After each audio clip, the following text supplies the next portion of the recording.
Hello! It's that time of the week again. A Monday night. We're back once again with Pokemon Grand Colosseum, the difficulty ROM hack for Pokemon Colosseum. It's been a little while. It's been a little while. It's been about a week. Although, compared to the last stream I just recently did, it had only been a few days. Yeah, we did a little stream over on YouTube, Donkey Kong 64 Randomizer. It's just one thing that I decided to do on YouTube, just for a little change of pace. It was pretty fun. At a relatively quick seat too, with the new randomizer settings, version 4.10.70 numbers, yeah. And, well, I was really excited to do it for the first time live, and it's something that I do plan on doing again in the future. Maybe we'll do something again, this coming week. Or maybe even this week. I have no idea.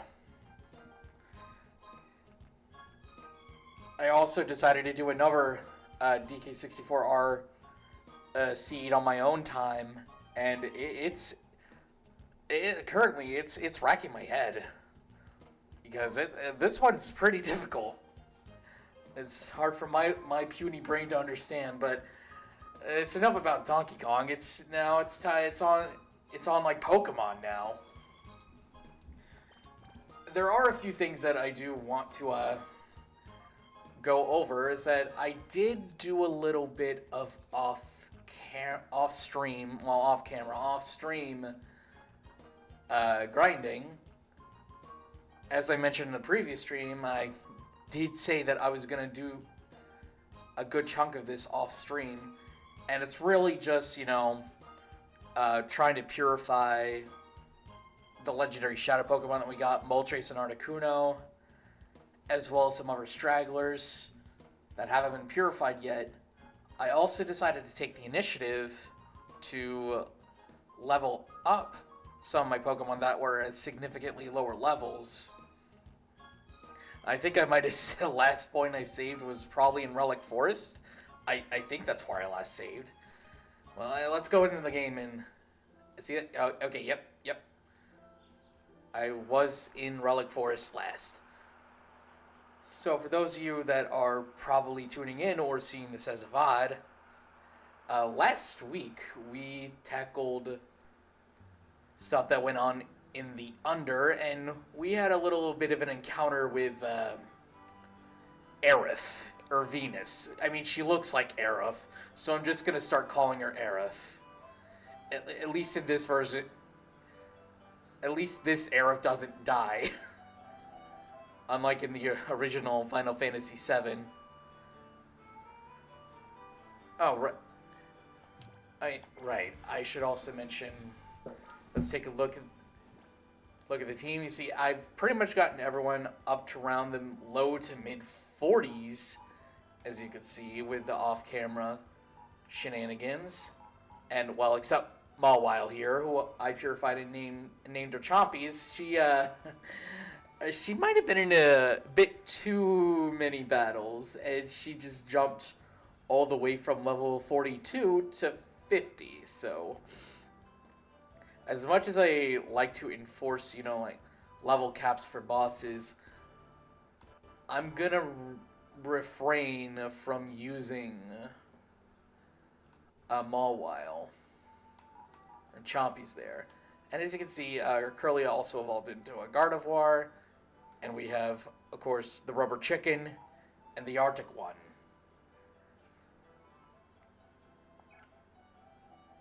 Anyway, I should probably get these two out of the box, as well as Plusle. And to be perfectly honest, I genuinely have no idea what the rest of the team composition is going to be like for once we get into shenanigans involving in the next area that we're going to. I guess you could say we're leaving the Under and heading towards a greener past. Well, not necessarily greener pastures, because we're in a freaking we're in a desert of all things. Well, I mean, this place isn't necessarily a desert, but you get the idea.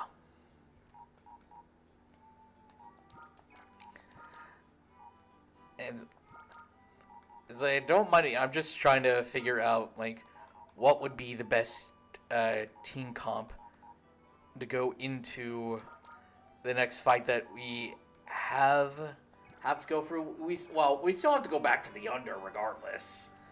As I mentioned, I was just all the way in Agate to do some purification as well as Mount Battle. I also got a handful of items from doing the off-stream grinding session. Yeah, our next stop is we have to go back into the Under, where we last saw Venus, Aerith, Venith, Eris? I don't know. I think it would be best to call her Aerith. I know I've said that before, but I mean, she really does look like Aerith. And I remember last time we went through the left door. So the correct option is to go through the right door, because the right door is always the right option, except when it's not. There's still a handful of battles that we gotta go through. And honestly, at this point, I have no idea what's going on. I still have no idea what these teams are like.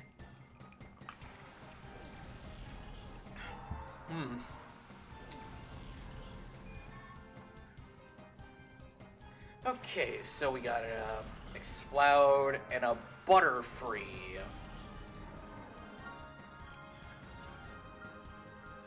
All right, nothing suspicious or anything. Although I do have a feeling that this Explode might do something I'm not particularly fond of. Let's go for the Psy Shield Bash.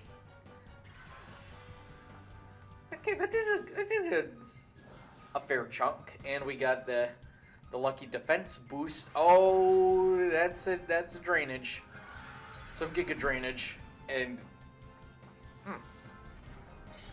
honestly, I was not expecting it to target the stand. I was expecting it to. Oh boy, is this a Oh, I guess it doesn't matter. I got the Intimidate off. It's like, is this a physical Explode? It might be a physical Explode. Ooh. Close, but no cigar. Anyway, yeah, I think it might be good to take out this Butterfree right now. And I know that... Oh, wait. I have a feeling that might be a speed tie. It very well could be a speed tie. Between Rudolph the brown-nosed reindeer, and a Butterfree, but it was the deer that came out on top. You know, the Shikanoko Noko Noko Koshtantan. That's a Sableye. That's definitely a little bit concerning. Okay, let's see here. I'm pretty sure Explode is a little bit on the fast side. And since I did Intimidate it, I also have a sinking feeling that I may have brought a couple Pokemon that are very susceptible to Earthquake. But I don't like that Sableye one bit. Oh, it has over moves. It went for Crunch. It looks like I made the right call by swapping into my Fairy type.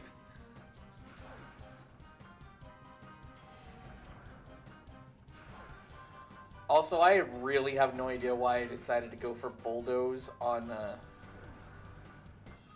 save line, knowing it's pretty darn slow.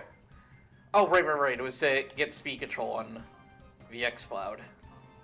Okay, so let's do something along the lines of this. Use that charming voice. And wow, that did not do as much damage as I thought. But I did get speed control.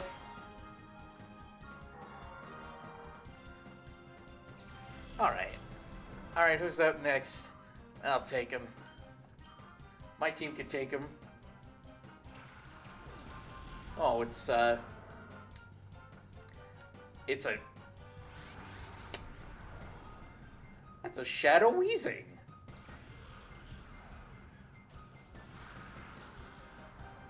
Oh boy, okay. Well, this is rather interesting. A Shadow Weezing.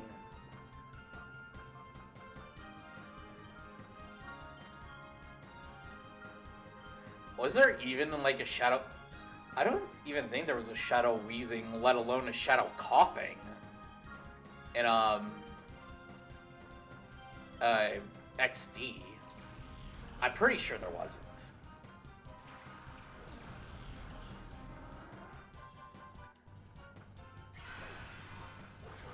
But as long as we can get this Weezing by itself, I think we'll be in good shape. I forgot I swapped the wrong Pokemon.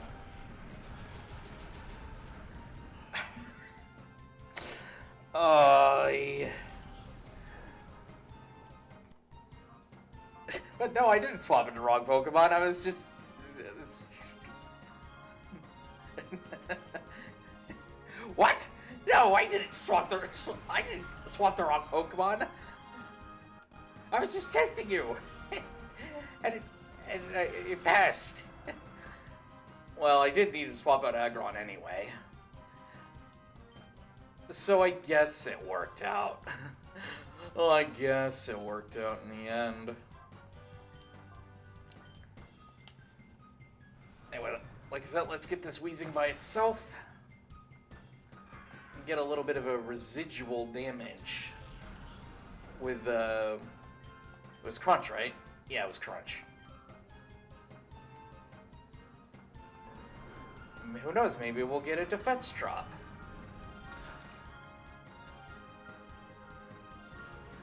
Hey! Like I said, we got the defense drop.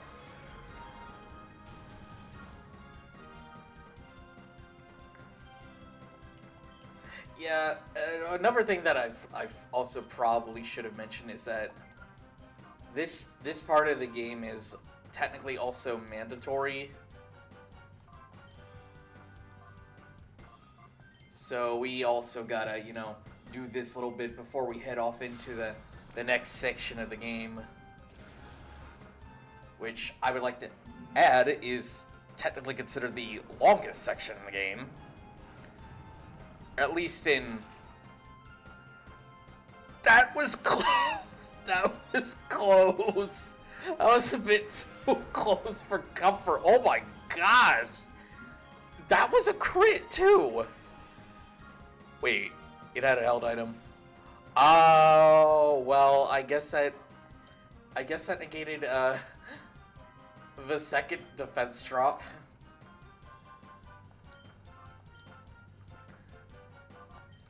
Alright, and remember to swap the items. I'm pretty sure Shucky's gonna go down. So let's go ahead and swap back into Aggron to take a physical hit. You know, provided if it, you know, if this thing doesn't get caught. 1, 2, 3. There we go. Hey, it's our first Shadow Pokemon in the run of the stream.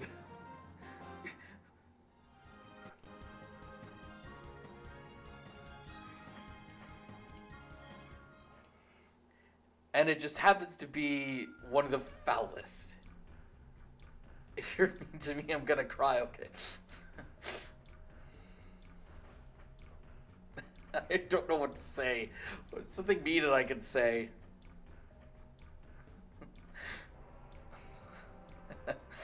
Oh gosh, I'll just, I can't think of anything. Oh no. Shoot, here's one.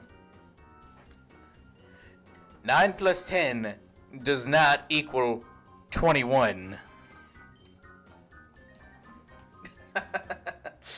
That was a little bland, but what could you do? What could you do? Alright, let's check out this Weezing here that originally had a Ganlon berry.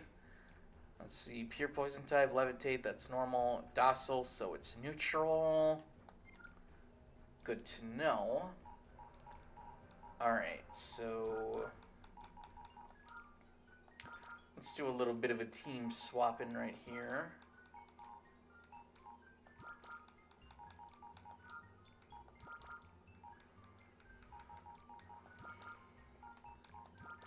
I also realize that this also may be like one of the last few Grand Colosseum streams that I'm going to be doing for a while. And that's especially considering that, we're kind of basically in like the third leg into this game at this point. And the more that I think about it, the more surprising that it is. And you know what? This seems fine. I'm sure it'll be fine. And who'd have think that, like the second to last leg would also be considered, the longest. Because this is going to be really battle heavy. Oh, let's see. Ursaring and a Gardevoir. Man, I hope I didn't bring out any Pokemon that are completely, weak to Gardevoir. That would be really devastating. Oh, hey, look at that. I brought 2 Pokemon that are incredibly weak against Gardevoir. Man. The Ursaring shouldn't be a problem, so let's just go ahead and fake out the Gardevoir. Because I do not want to take an impending Psychic. If it has Psychic. Oh, I probably would have been fine. Venusaur's faster. You never know. You never know. You can never be too sure. Alright. Okay, well now that I know that Venusaur is much faster, we can go for some... We can have Hitmontop easily take out Ursaring, or, well, hopefully take out Ursaring.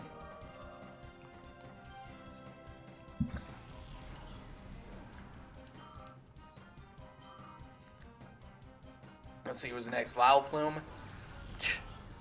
Child's Play.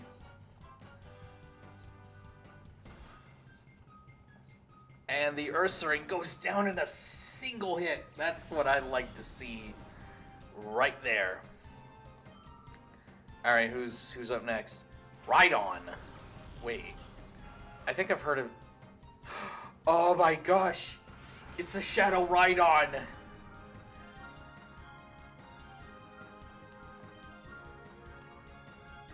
Okay. I have a sinking feeling that this Rhydon could do... Well, not only this Rhydon could also do some really big damage, but I'm also sure that this Vileplume's also going to be doing something that I'm not particularly fond of as well. Let's see if you have an item. You did not have an item. And you also dodged the triple axle. That's not good.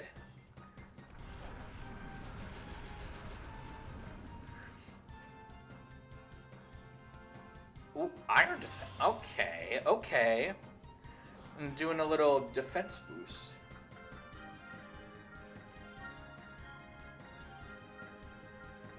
Yeah, Pocket Mans.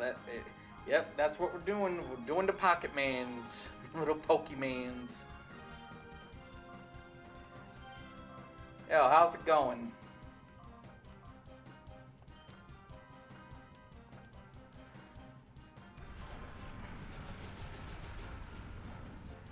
Now let's see this triple axle. Okay, now it connects. Alright, that just leaves the Shadow Ride on, and we'll be good to go.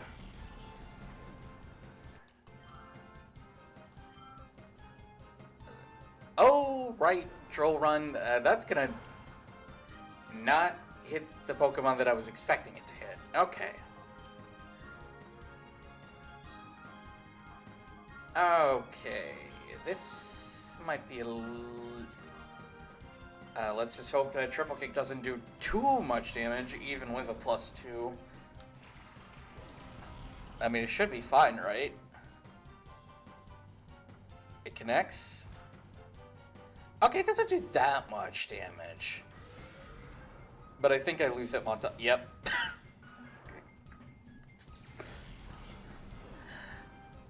Again, with the critical hits. They're not necessary, but it wasn't even necessary at that health.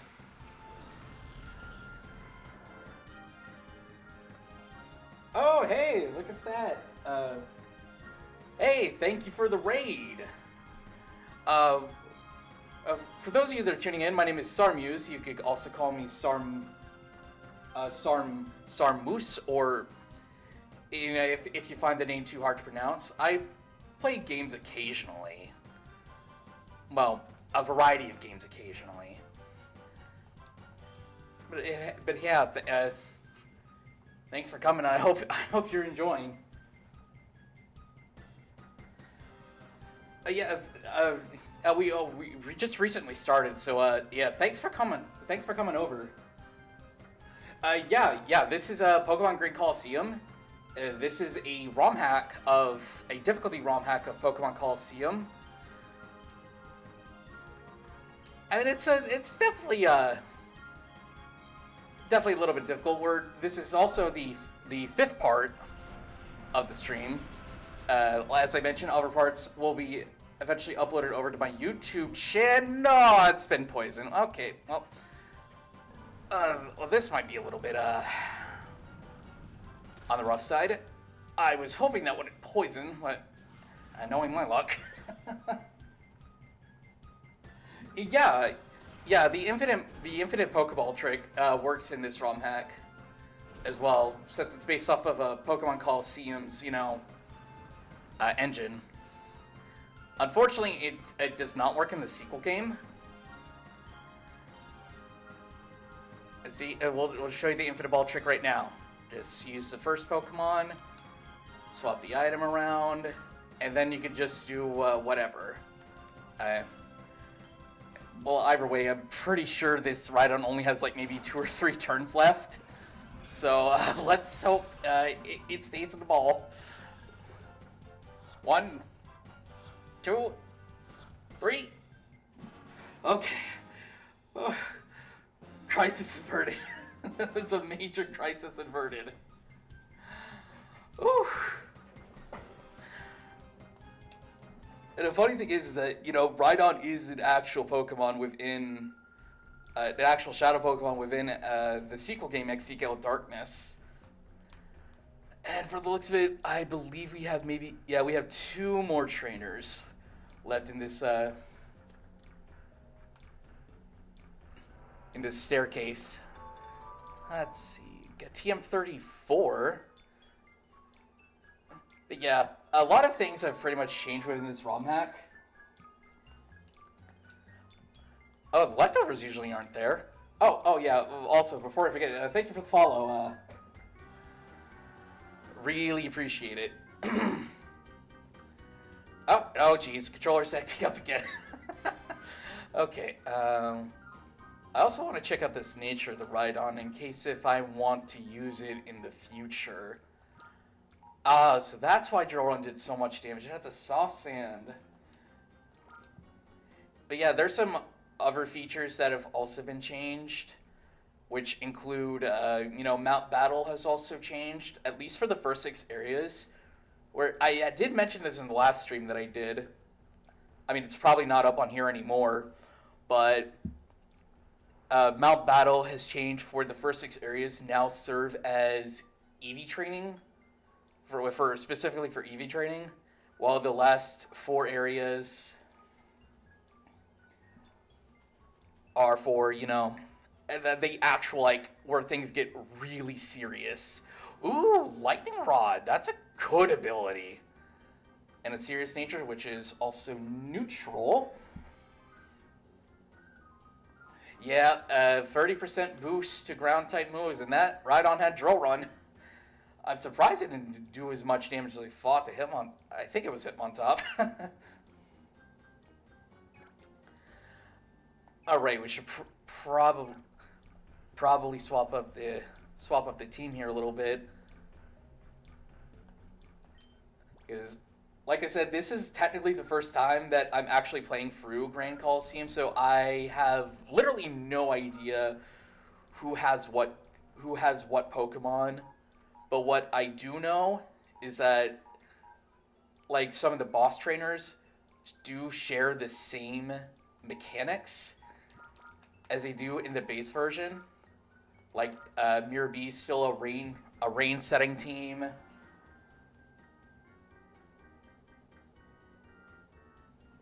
Oh, no, not like that. Not that kind of Eevee. or the Pokemon, Eevee, short as in, effort values.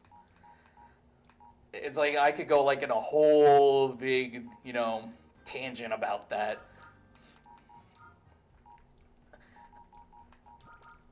Where was I going with this? Mirror B is, his whole thing is, using Ludicolo's, and they have, their abilities get affected while they're in the rain.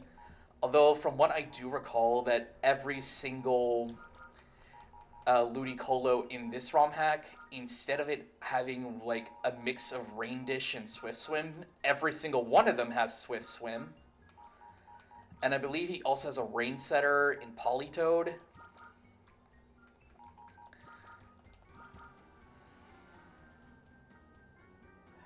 Yeah, I do plan on bringing Rhydon for some occasions. I may try to, save him, do some off-stream grinding to, help out with purifying Rhydon's gauge. But yeah, we could also do a little bit of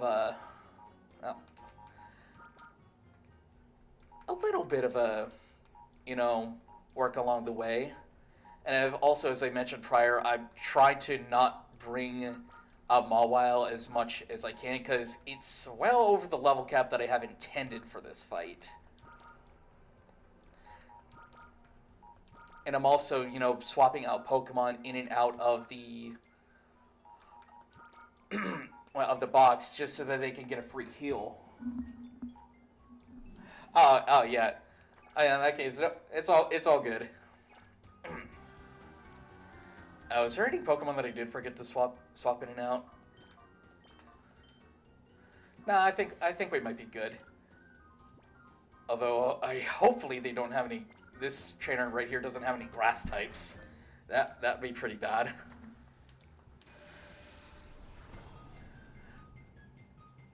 Plus, I'm pretty sure every single one of these trainers in this little mini gauntlet has a Shadow Pokemon. Let's see, Dunsparce and Togetic. I also try to make it, to where at this point, where I have an Intimidator out, just in case if we're dealing with physical attackers. And I'm pretty sure that this Dunsparce here might have some physical attacks on them. Oh boy. And I'm also pretty sure that this Togetic is a Fairy type.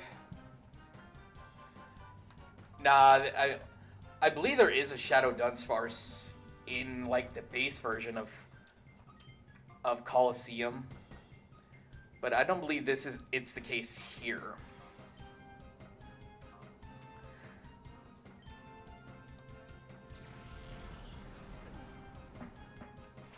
Now, hopefully I potentially predicted a drill run coming out from that Dunsparce.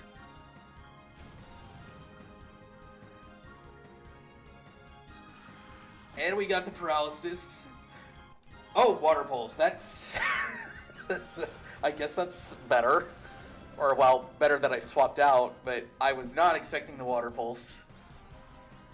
I was also not expecting the confusion. They both went for... Oh my goodness. Gosh. They both went for water pulse. I mean, it's great that I called on the switch, but oh jeez. But I do also think that this Togetic does have like fairy coverage. They might both have fairy coverage for all I know. You know, I'm pretty sure Umbreon can take it. Hopefully they can take it.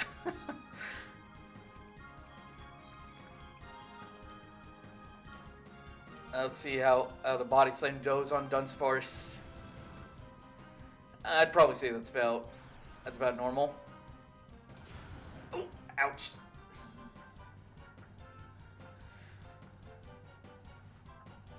Oh, wait a minute. Oh, I think I may have just realized this might be Parafusion. It could be Parafusion. Umbreon can take that, right? See? It can easily take it.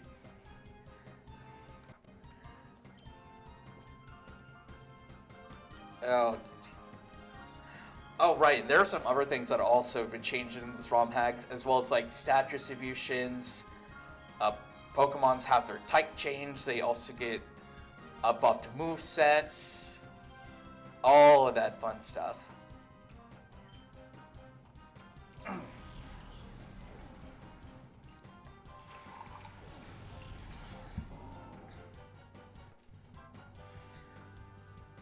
Yeah, I think I may have brought in the probably not the best team for this. But you know, as we learn as we play along. And I'm like 99% sure that they have a shadow Pokemon here. Which shadow Pokemon? I have no idea.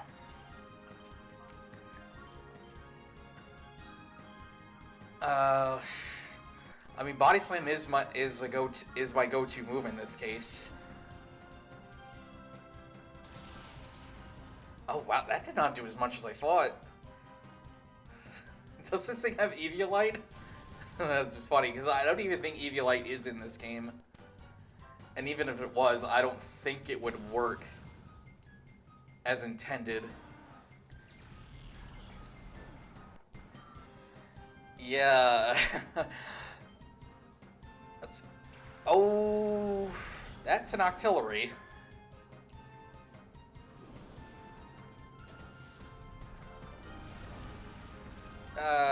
Let's see. I think I'll be fine. I'll be fine.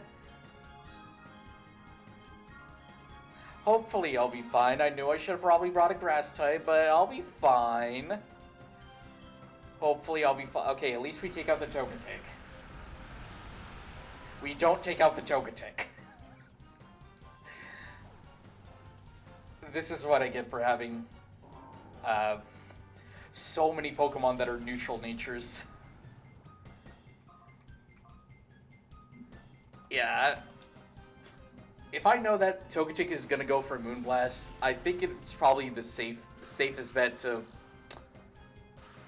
Oh, okay. Full paralysis, we'll take that.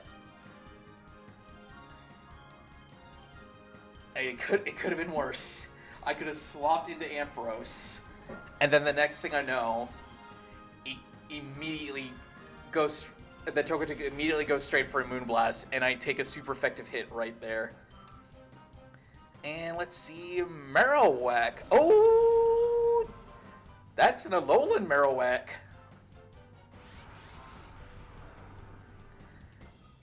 Oh yeah, other things that I've mentioned is that they've added some different forms to Pokemon.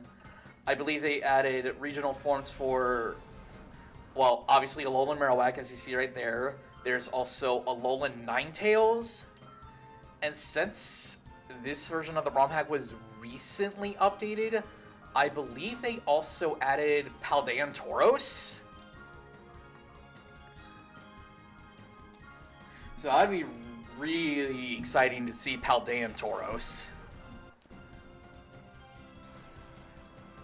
Well, it's probably just going to be like based off of the combat breed, rather than, you know, like the Blaze breed or the Aqua breed. I'm surprised that actually landed. Okay. Alright, I think it's time to... Oh, wait, no, don't do that yet. I think it's time to take a little bit of a gamble. I know it's confused, but I don't think that this Marowak will have any. Well, it might have Boomerang, and if it has Boomerang, it has Boomerang, or even Bone Rush. And if it has it, it has it, and Rhydon's just an unnecessary sack? Question mark? Well, that's if it breaks through confusion. And I do know it is a little bit on the bulky side. Okay, Flame Wheel. Oh, yeah. As I mentioned, I literally just mentioned this, that in the Grand Colosseum ROM hack, they introduced some regional forms of Pokemon. Like, so here we see Alolan Marowak. I believe there's also Alolan Ninetales, as well as Paldean Tauros. And this is like within the most recent update for this ROM hack. I believe version 3.1? Yeah, I'm playing on version 3.1.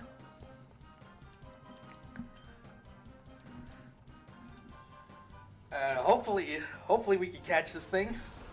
I would love to have another fire type aside from that, because I think... Okay, good. We got Marowak. Because I don't really want to use Moltres. So it's really nice to have another fire type with me, aside from Magmar. Yeah, it is pretty... I think it's pretty cool. I don't remember if there's a fourth trainer down there, because I know there's a trainer over there that I think we might be good. Okay, good. Alright. Let's grab the item, which is TM53. Alright, let me check to see what these new TMs are. Let's see, 34 was first, and that was Thunder Wave. Okay. And 53 was Will-O-Wisp. Ooh. Oh, you just finished playing the base game? How on it? I've been playing this game for like, well, almost 20 years now, though on and off for like 20 years. How'd you like it? This is like one of my childhood games.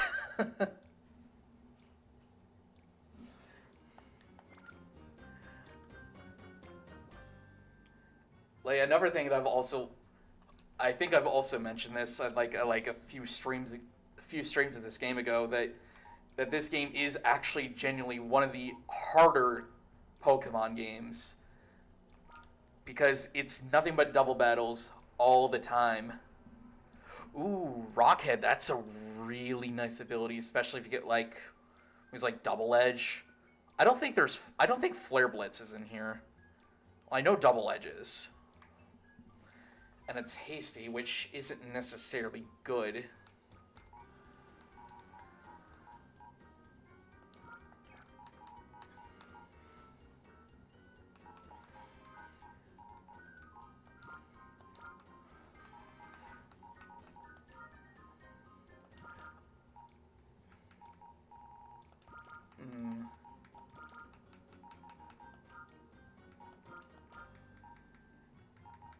Yeah, I probably wouldn't say that the team building in this situation is definitely not the best suited, especially for having multiple Pokemon that are the same type.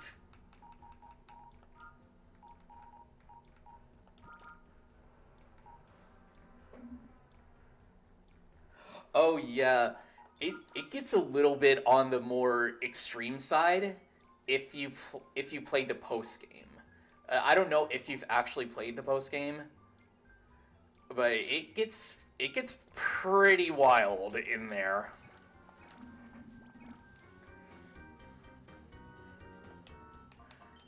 Is there any? Oh right, I need to put Umbri on the box real quick. Get it a little quick healing.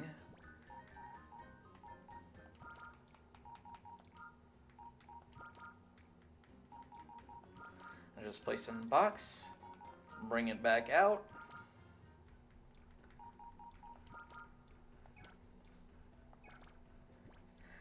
Oh, and another thing that I also oh yeah, I would definitely do the post game at some point after. It's like it gets I wouldn't say harder, but it's definitely worth investing some time into the post game.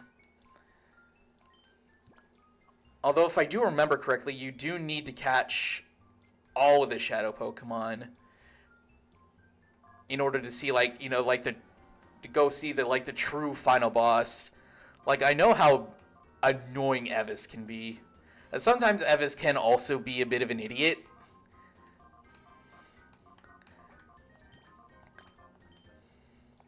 And if you really enjoyed playing Pokemon Colosseum, I would also suggest playing through the sequel game, XD Gold Darkness. Personally, I believe it improves so much more than what Colosseum has done. And plus you get a bigger variety of Pokemon to collect. Ooh, Electabuzz and CIPHER?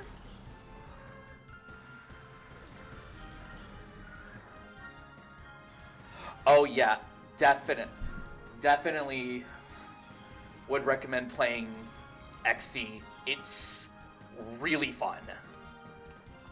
And I would probably say it's one of my favorite Pokemon games.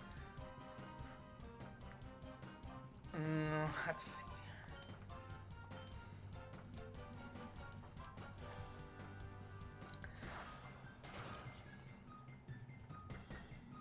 Oh, it's really fun if you play it blind.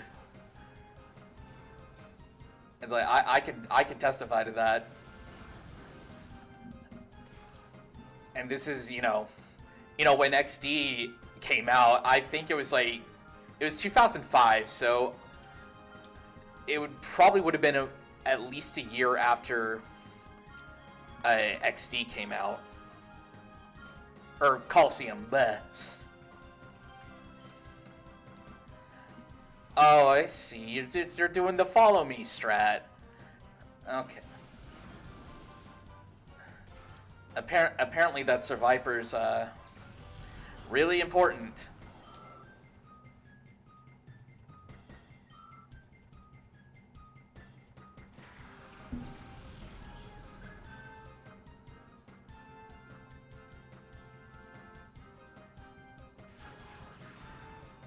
Yeah, I still have my physical copies of both Colosseum and XD to this day. And I think I've also mentioned the last time that I properly played a Colosseum was maybe 10. It probably was around maybe 10 plus years. So it's kind of like playing through this ROM hack is through the first time. I'm still getting that first player's experience. Oh, that has flamethrower. Ouch. I'm gonna have a crispy bug. Oh jeez, it's still okay. We can fix this. Where was I going with this? Oh, right. Oh, and another thing that I also like to mention, if you do go back into, Colosseum, in your off time, when doing the post game, you can also get the a free Ho-Oh, which is really cool, but it requires doing a lot of stuff in game, like catching every single shadow Pokemon, purifying them all, and I'm pretty sure that not all of them are. I'm pretty sure that you can catch them all if you miss them like the first time.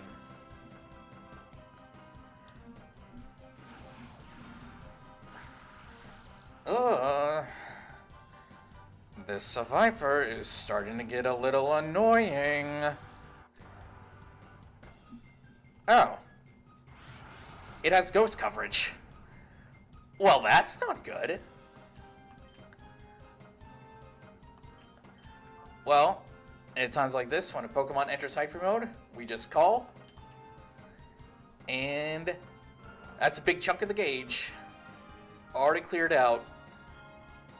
Unfortunately, this also likely means that Marowak is gonna go down here.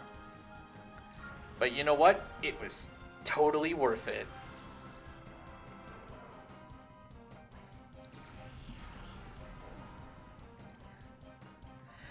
In fact, if I remember correctly, there's also technically a Nuzlocke patch that you can do for Grand Colosseum. And honestly, I thought I had it installed at first, but it turns out that I didn't. So, yeah. But really, the only difference is with adding like the Nuzlocke patch is that in the Pyrite Town shop, that the prices of rare candies would change from like $9,800 to just a single dollar.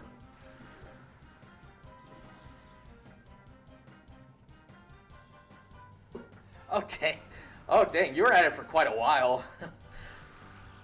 Yeah, it's the end game that gets it really does a lot to you. I could testify to that. But yeah, like post game, you could either do that in the next stream you do, or you might do it off stream. It's really fun because there's like one more Colosseum you get to go through. Although it can be a little bit on the annoying side, because you have to go through that same Colosseum, I think it's like 5 times. Like I say, it's been a while since I've last played, so my numbers may or may not be off.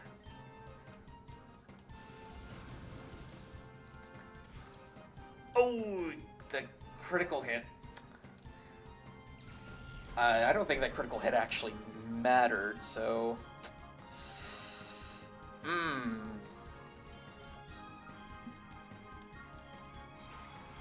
But at least the Survivor goes down. And I know Umbreon's also gonna go down, but... It is what it is.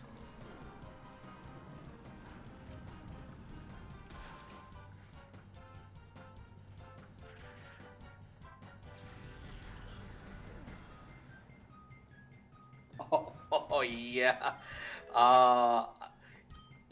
If I remember correctly, like in the first boss fight in this ROM hack, they actually do use the Perish Stalk strat. And they were really close to getting it off. But I don't think they had any trapping moves. Like Whirlpool. At least I'm pretty sure.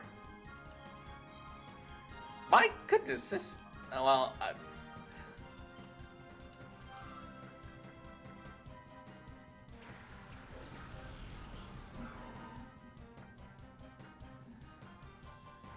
Ooh, Shadow Breakloom. And a little punch room.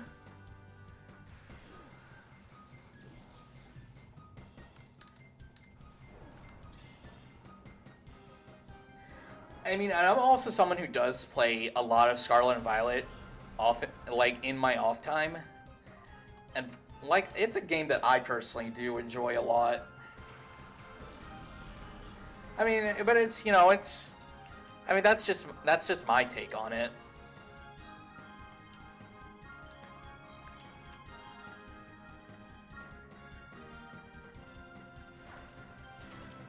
Oh yeah, oh yeah. Thanks for coming out. It's like usually my streams are usually very empty, but this is a nice change of pace. So yeah, good luck with what you plan on doing, and and I'll see you next time. All right, let's see here. Okay, so I could go into Petal Dance, but that's just taking like turn leap damage. This thing might also have an item. I know Leech Seed's immune, but it's weak to Sludge Bomb. Yeah, good night. I mean, it might just be better to go for some damage.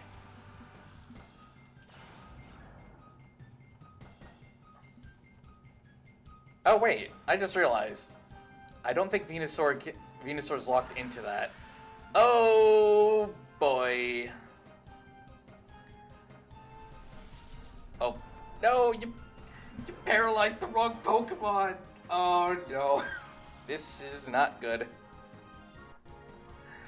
Alright. We literally only got one shot at this. I was not expecting Petal Dance to do that much. Let us pray to the RNG gods. And hopefully this is a one-ball wonder. 1, 2, 3. Thank goodness.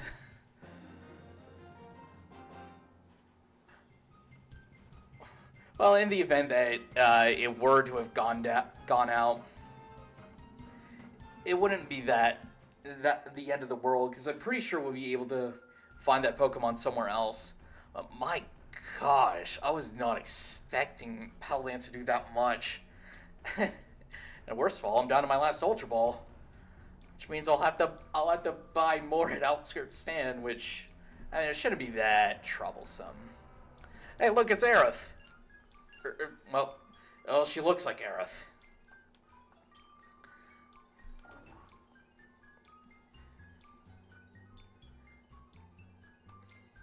Plus, you would think that they would leave with the underground train, but they're really just inviting. Ooh, that's a lucky egg right there.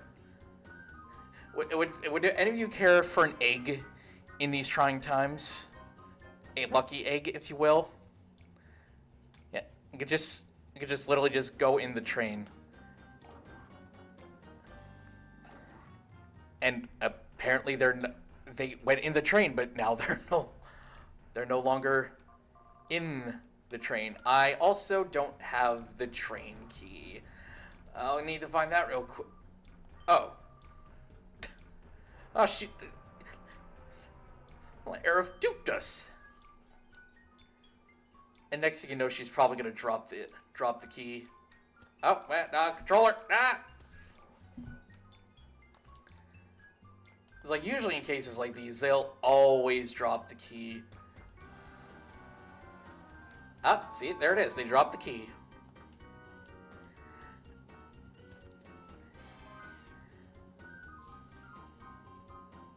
I can't believe they duped me just like that. But now we can operate the subway. And this would technically be our first look into, I guess it technically would be considered the second to last dungeon for the main game. That being the one in only Shadow Pokemon Lab. Wait, I don't remember if I have to... Oh, my team's got fully healed. Okay, well...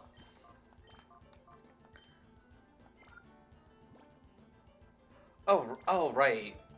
I haven't taken a look at the Pokemon yet, at the Shadow Breloom. Let's see, he's holding the Miracle Seed, Rash Nature. Oh, jeez. Okay. Breloom might be a fun little addition to the team.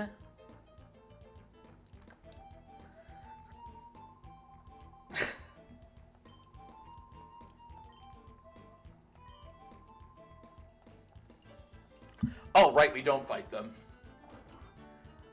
But if I remember... Yep.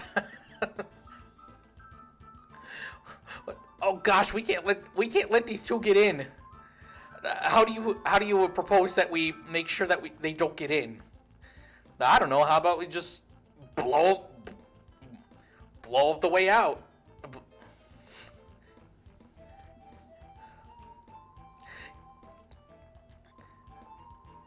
I do think that was a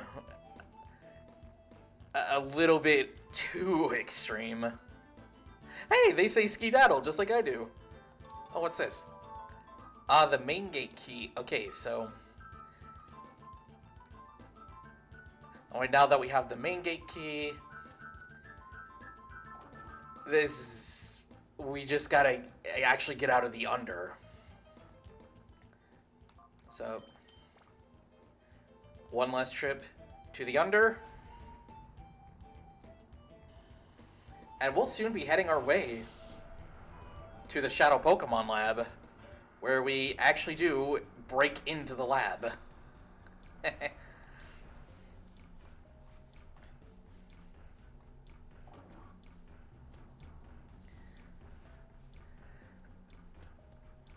And if there's one thing that I absolutely know about the Shadow Pokemon Lab, it is infested. And when I mean infested, I mean genuinely infested with battles.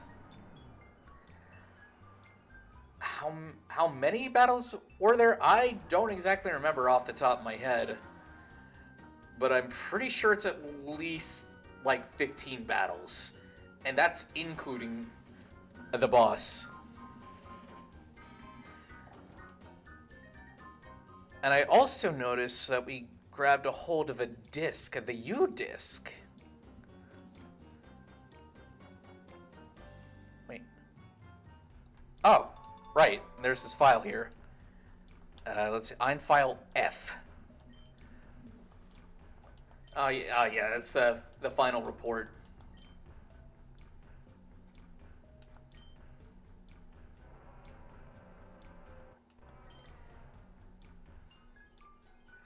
Lovrina.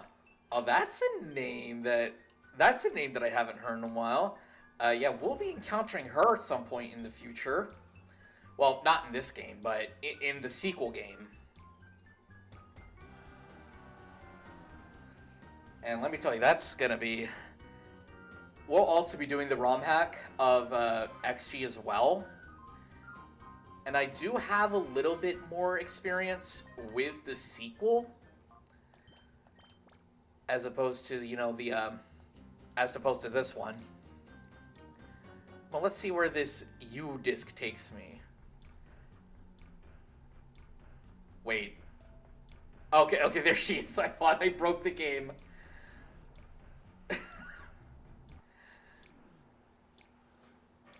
Wait, is this taking... It's taking us to the windmill! And what do we have here? A time flute. Okay, so... There, you have the time flute here. This is just basically kind of like the instant purification item. Yeah.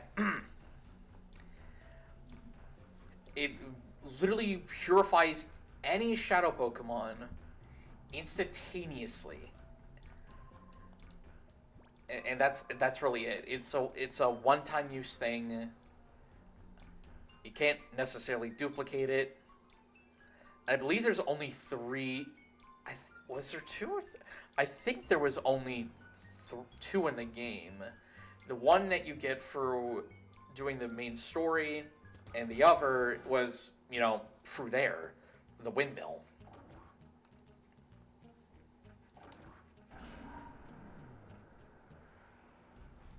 Out of this, it's time to leave the under.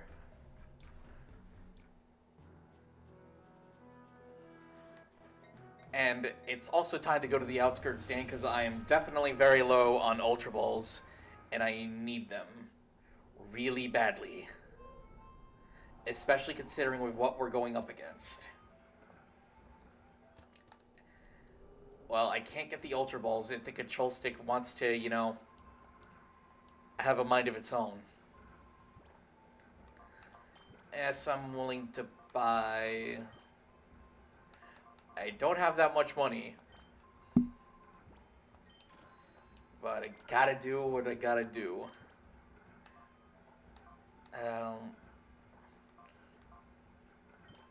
I guess I could get a little bit of money just by selling these Pokeballs.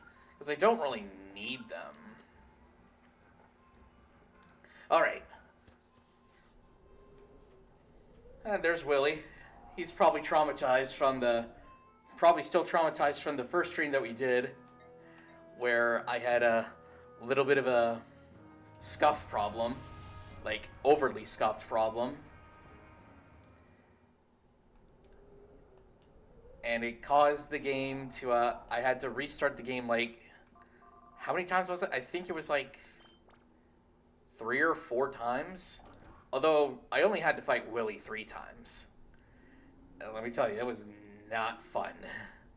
Having to go through that over and over and over again. But I ended up figuring it out, so everything's all good. Let's see, we need a card key. There's also the shutter switch. I forgot we needed to go in here first to activate the shutter switch. That way the second door opens, and we can, go for that, as we are now properly breaking into the lab.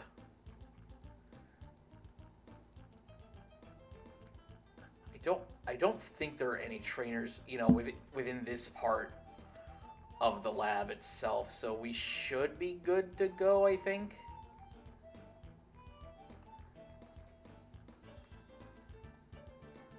Oh, there are the occasional scientists. I think we still have to battle them, though. You're suspicious, so therefore you must be intruders!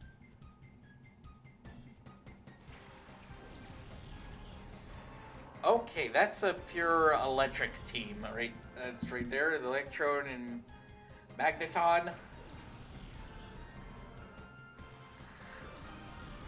This is definitely not good. Because if there's one thing that I know about a situation like this, it's a big boom. A big boom boom, if you will.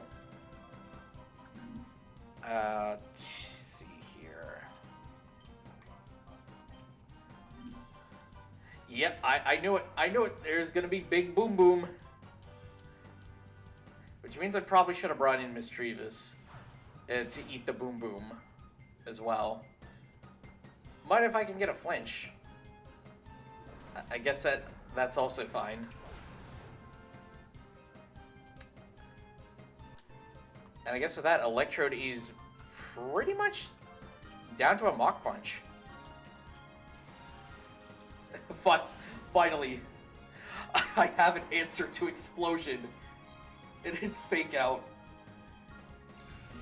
At least it's better than the consistent, the Earthquakes fan that Dakim likes to do. Oh, okay. That was quite a bit of damage. That was also quite a bit of damage. I do not have a Pokemon, or I don't remember if Shucky actually did have Water Absorb, or Volt Absorb. It's one of the two, Volt Absorb or Water Absorb. So if they don't take this Thunderbolt, yeah, they have Water Absorb.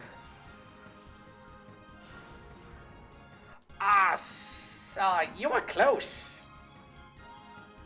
Okay, so I did have Volt Absorb. Good, good, good, good.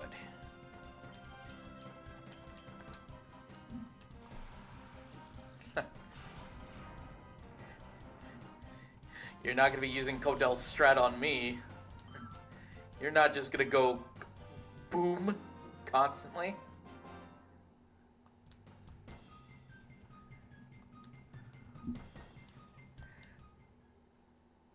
And I'm pretty sure that was actually an optional battle. Or it could have been mandatory. Unless, oh no, well, it was mandatory. Because there's a card key. Yep. Now, yes, Ruby, we can get into the lab. But I want to see what's down here. Oh, right. So what do you have here? TM52. TM52. What is TM52? It's Focus Miss. I'm not sure how I feel about that. Although if I did have a feeling to express getting Focus Miss, it is not a very good feeling. But now we can get into the lab proper. Oh, I need to go here with the key slot. Whoops. Alright. I want to swap up. So I want to swap up the team. And we're going to be doing a whole lot of team swapping. Like a whole lot of team swapping.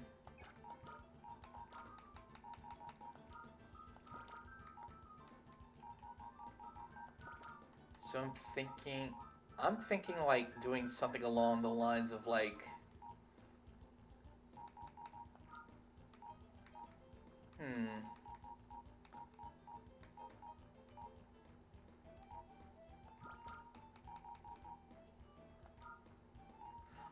well, maybe not a team that's super susceptible to Earthquake.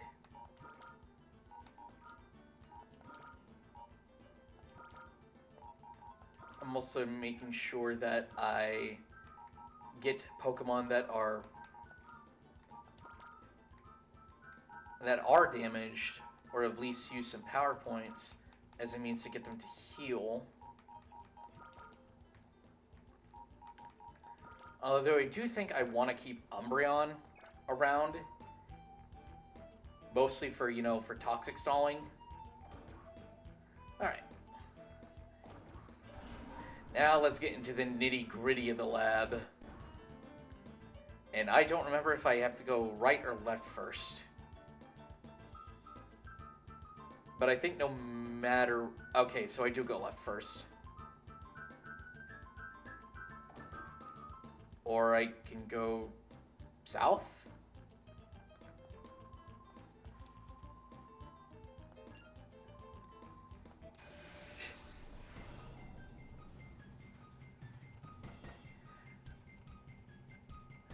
Like, the main idea of, like, going through, you know, the lab is to get the 3 DNA samples. And once we get the 3 DNA samples, we're pretty much on the verge of getting ready to take on Ein,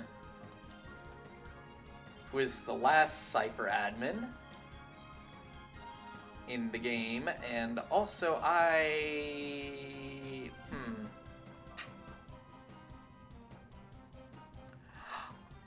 wonder if they'll...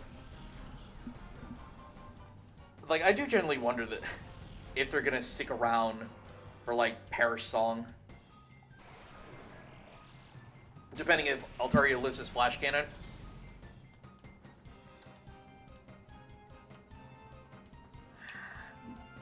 That is a certified I lived bitch moment. I was not expecting to live on 1 HP. I don't have a focus band on it, I swear.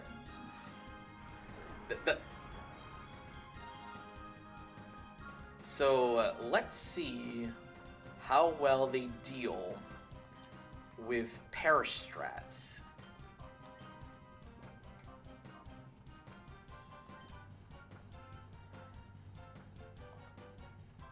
Oh, you know what? Now that I think about it, yeah. Wait. Why would it go for... Oh, no, wait. I was thinking it's like completely different.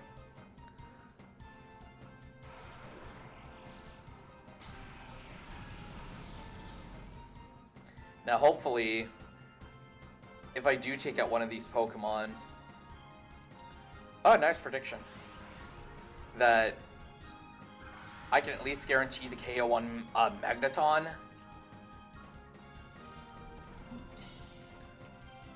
Before Perish countdown goes to 1. That way we can get ourselves a guaranteed KO on the Magneton, and we can swap out Tropius for... So they swapped out Magneton.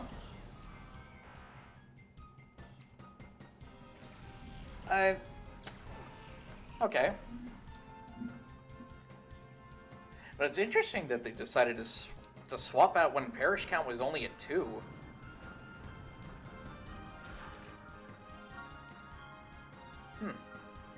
Normally you would do it at 1. Or I guess they wanted to swap out one Pokemon when the count was at 2, and then do it again once it's at 1. I mean, that would make sense. I mean, I'd do the same thing. And here's Magneton again. Okay, let's swap out Tropius. And I'm feeling a little toxic.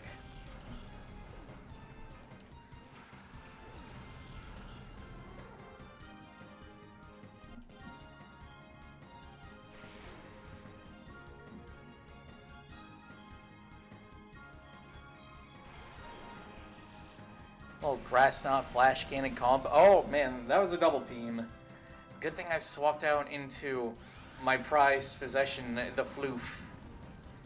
Who's really not so floofy, but he's still a sheep.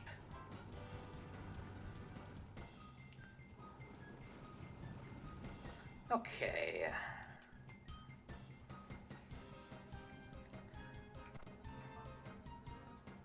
I want to get as much damage as I can in on Raichu while it's badly poisoned.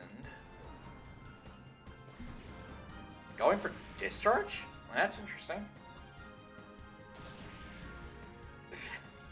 That did a lot more damage to Magneton. A lot more damage than I thought.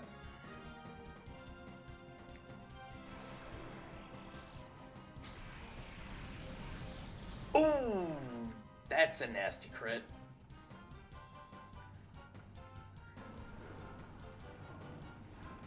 Which means I'm pretty sure oh, well, I got a crit in return. I guess what goes around comes around in this case.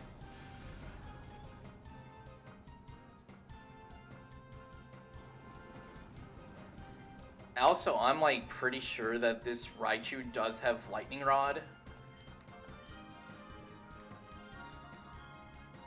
And I'm also pretty sure that this Magneton will go for any move. So, let's take a risky gamble. Swap back out into Rhydon. I mean, Magneton, like, the Floof does resist. Magneton does take a little bit of damage. And Rhydon's immune. Yep.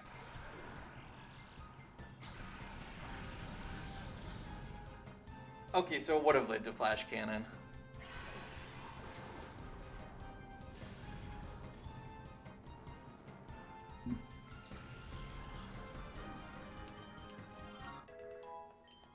Boy, a lot of Pokemon getting experience today, huh?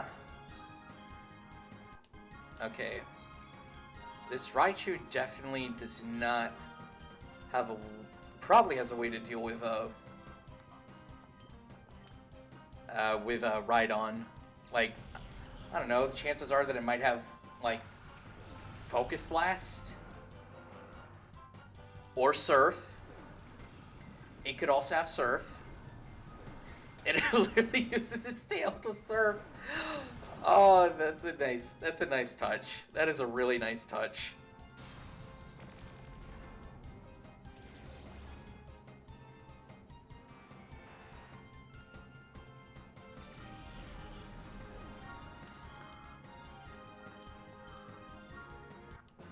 All right. I don't know if that was actually a mandatory battle. It probably was one of the few optional ones. Yep, that was a completely optional battle that I did not need to partake in. Alright. Well, I didn't lie. I didn't say this wasn't going to be battle heavy, and it certainly is battle heavy. Oh, no, that's the wrong box.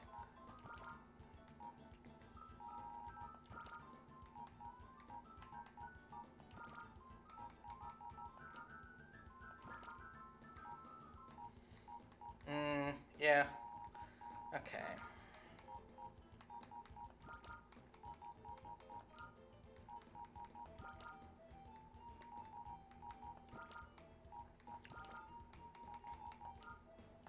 Oh, you know what?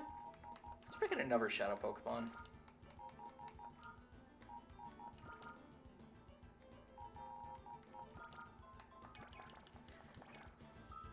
Oh, right. I forgot, Umbreon took like a massive amount of damage.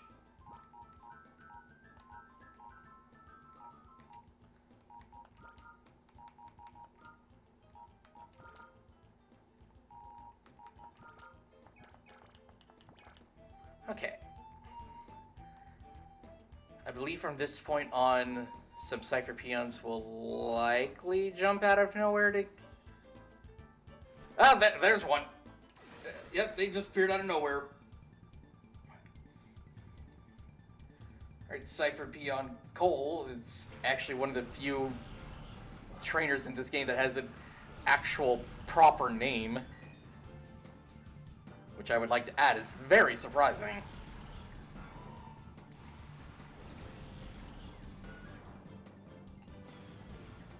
Let's see, so Castform and Porygon. Hey! They traced my Intimidate!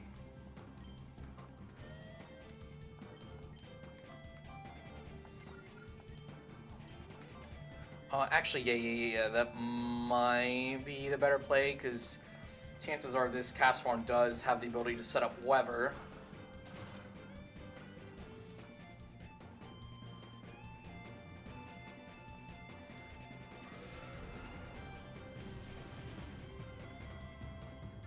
That did some solid damage. And this is also going to do solid damage to me.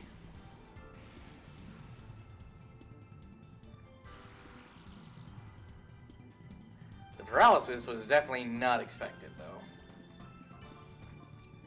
So let's swap out into that, and hopefully this triple kick will do a significant amount of damage to this Castform, because if I remember correctly, Castform was pretty buffed in this ROM hack.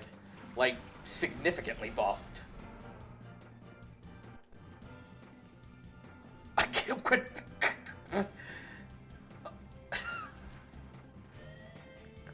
Well, that was close. that was really close. Oh my gosh, it went for Hurricane on my Prelude slot. It's Blastoise.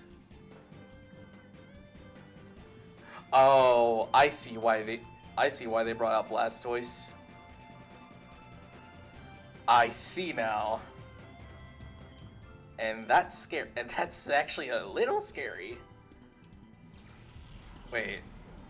I think I also remember hearing that Blastoise got some changes. Oh, that's right in my Marowak slot, isn't it? Phew. I've once again made the right call. And there goes the digital duck, the Digiduck. Porygon. See, and that's a Scizor.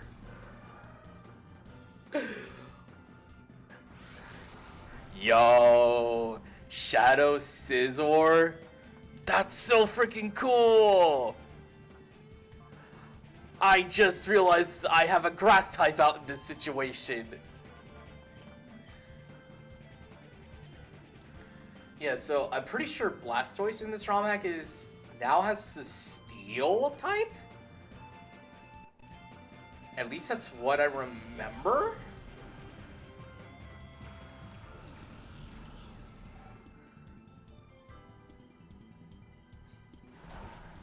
Okay, they went for Bullet Punch on that slot. And Rain Dance. Alright, connect the triple kick. See, oh, well, that's definitely taking it out. If it was a crit. That's actually really good. Really good.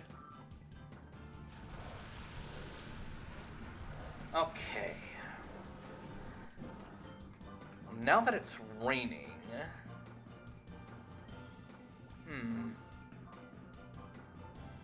I don't know if this Scizor has a lot of potential answers to a good chunk of these Pokemon.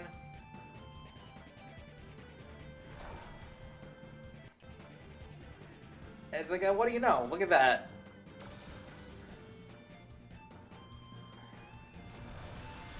Okay.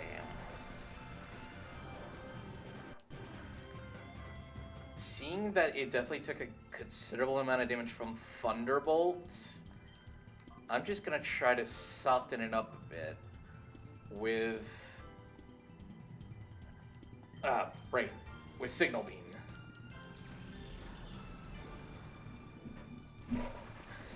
Because I'll be honest, I kinda like using Scizor. I used one in one of my off streams for a hardcore Nuzlocke with Steel and Bug, and my gosh, Scizor's an absolute goat. Now that's a lot of damage. Okay. Let's try this.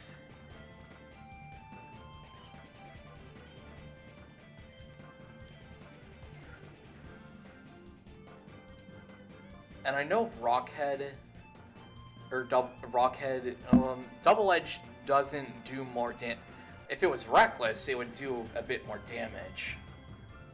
But since I'm Rockhead, Aggron doesn't take any recoil. So hopefully Double Edge doesn't do a whole lot. Unless...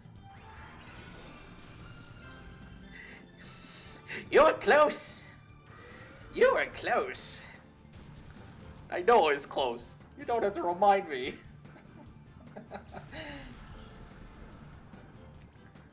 Okay. Let's, it's definitely doing some damage with Shadow Rush, so let's soften it up a bit.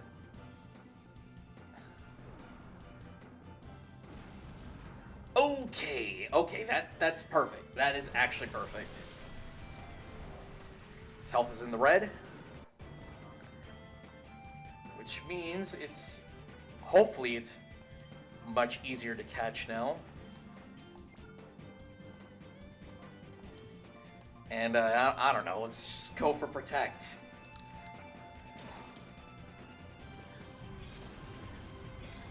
Alright.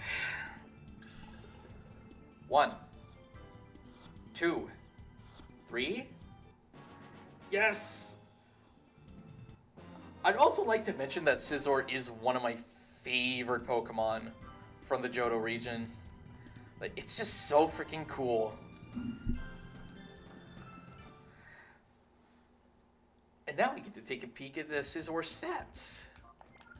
That's not how we view their stats. Let's see here. It's holding the silver powder. You are hardy nature, so neutral again. I just keep... I'm mostly getting neutral natures on all my Pokemon, which isn't necessarily bad, but it's not, you know... It's not great.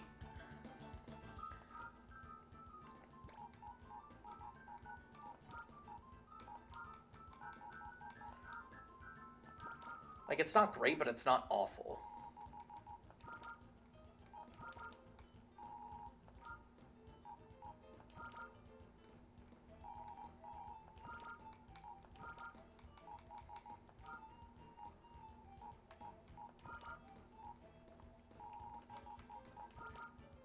And plus, at this rate, we're going to have a full box.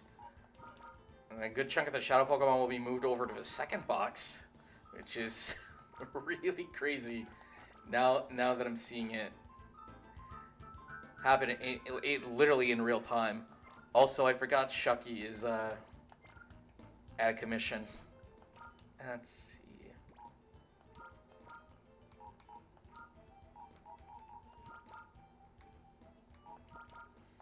Let's do that. And we should be good to go.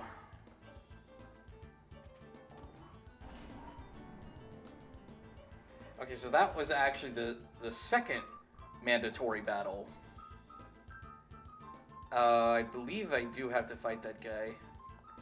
Like, something tells me I'm pretty sure I have to fight this guy.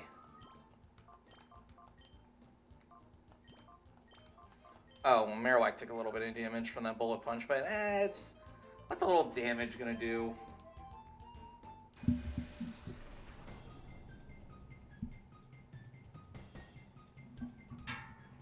Oh, well, that was a phone charger. Ooh, poison types.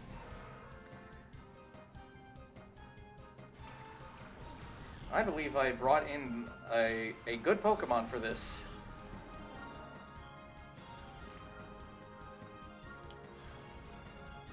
What I'm not sure about is if they do the Boom Boom strategy. They probably do the Boom Boom strategy. The thing is, I don't know which one would go Boom Boom. If I remember correctly, Weezing has lower special defense than physical. Oh, it's probably not Boom Boom then. Oh, never mind. It's indeed Boom Boom.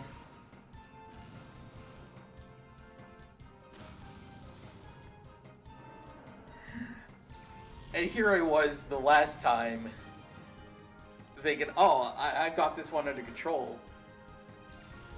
With the last trainer that had Explosion. It's like, oh, look at me. I'm so smart. I figured this out. And then this happens. Oh, great.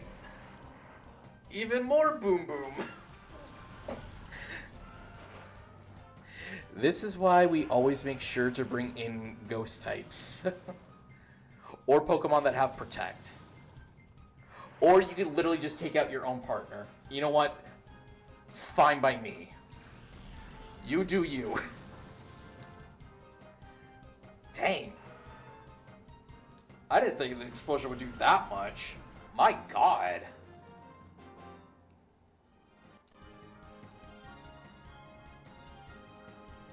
Streaks. The battle was only one turn, and you took out all of your Pokemon by yourself. I mean, sure, you took out one of mine, but...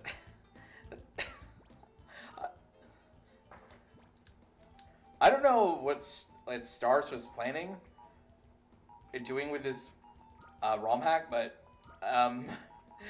yeah. Boom Boom.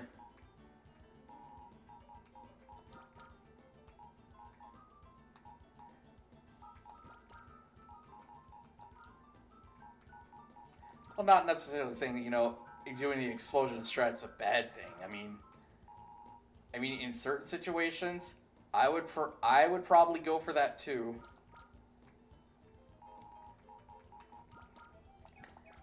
And also, now that I think about it, I may also make a detour back to the Relic Forest to purify some Pokemon. Oh. It looks like we're going into another battle.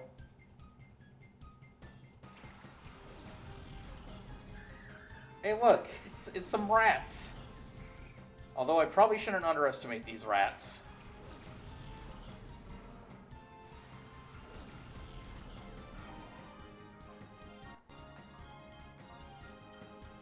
Because I generally do not know which one of... Wait. Did I bring Rhydon? Oh my goodness, yes I did. Yes, I indeed did. Because I'm pretty sure... one of these Pokemon is definitely... Oh, you know what?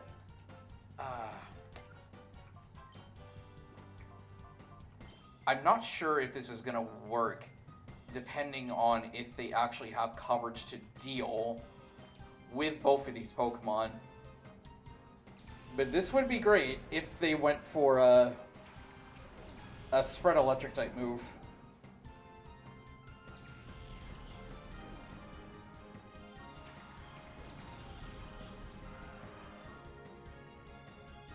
Well, that's a Moonblast. That did a lot of damage. They went for fairy type moves. I totally did not read that.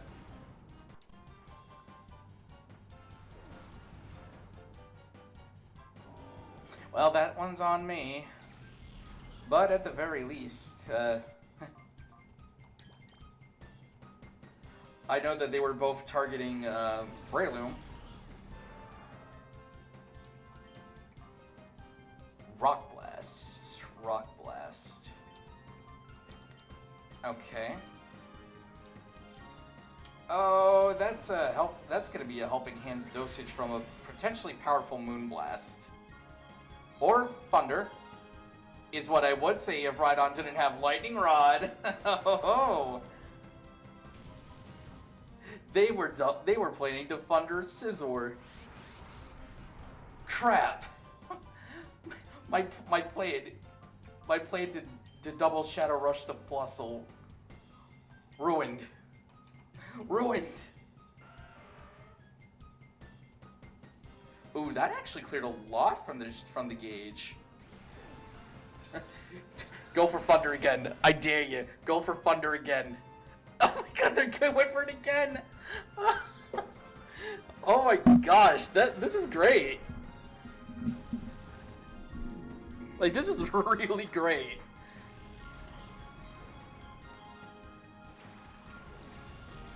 That, however, is not great.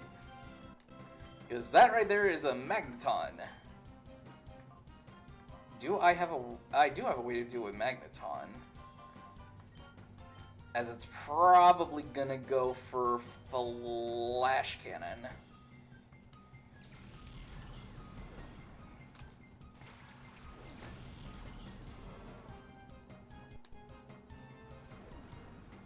Oh, the Minun decided to go for an attacking move this time.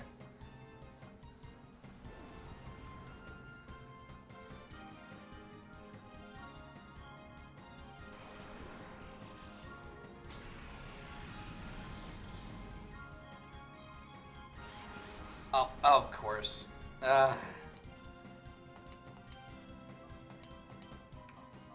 You know what? Let's see here.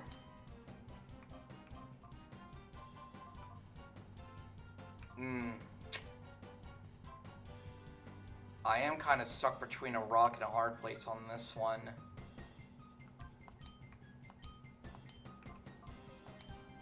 But I might as well get some purification going for Scizor.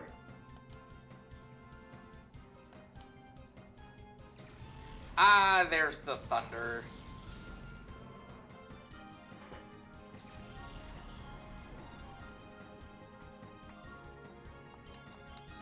And I definitely know that thing is going to go for a Moonblast on Breloom if I were to swap it. Oh, that's that actually connected. And it took out... Okay. Well, this is This has gone south rather quickly.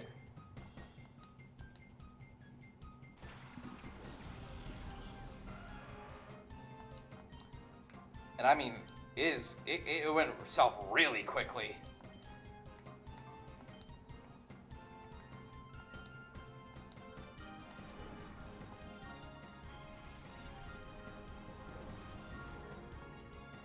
Oh my goodness, that did a lot more damage than I thought.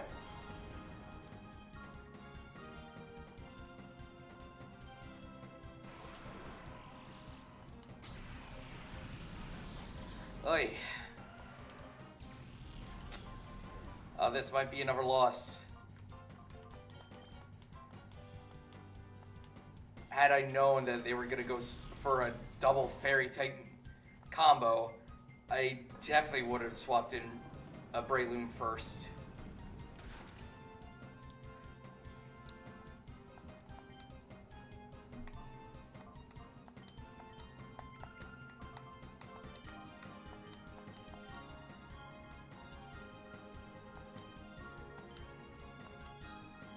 Yeah, this is definitely going to be GG right here.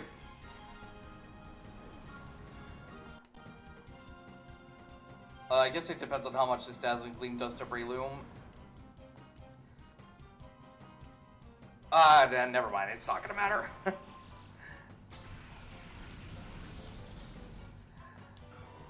Oh.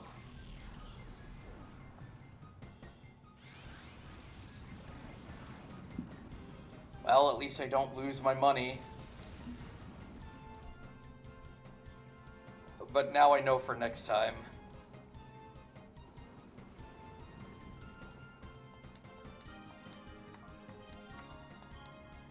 And this wouldn't be the first time that I just lost to a generic NPC. Unfortunately, this one happens to be a mandatory NPC.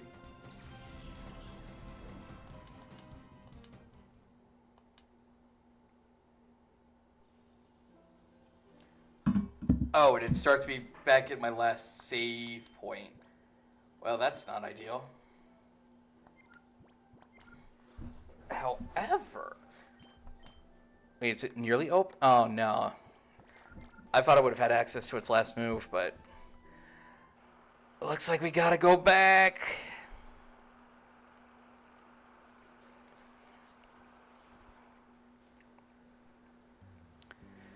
And I'm definitely gonna swap out the team for something like this. Well, actually...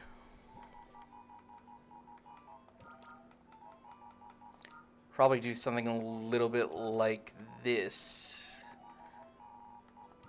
Don't use Breloom.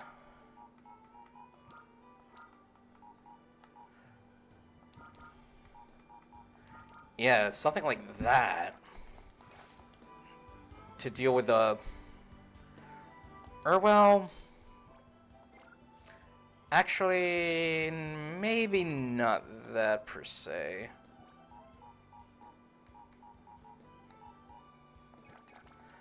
Oh, Aggron's still in the party, so I guess that's fine. So maybe be something more like... No, yeah, I think that... No. Something like that, yeah. Okay. Alright, Scizor got Bullet Punch. That's great.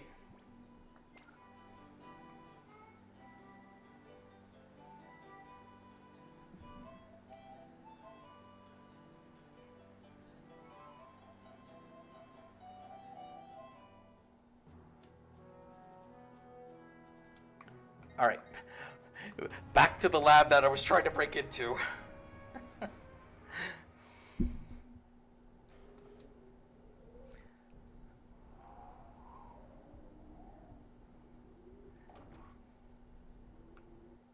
Controller? Oh, jeez. It's doing it again. I guess this is the downside of having to play with a wireless controller. Sometimes it just likes to do its own thing, you know?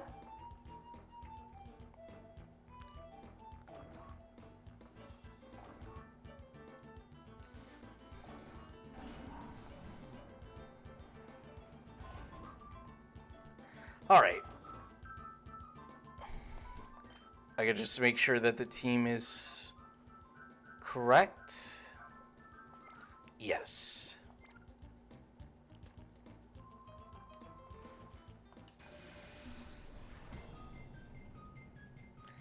Alright.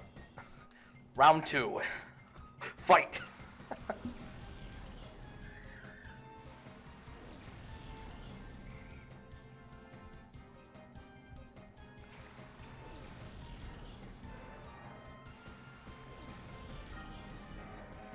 Alright. Let's try this again. But this time I'm much more well versed in what they're trying to do. Ha! You missed. Oh, you didn't miss.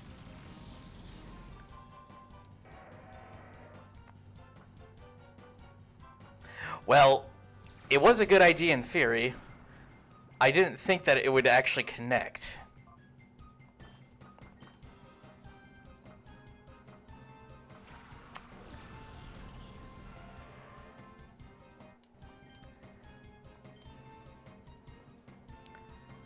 Huh.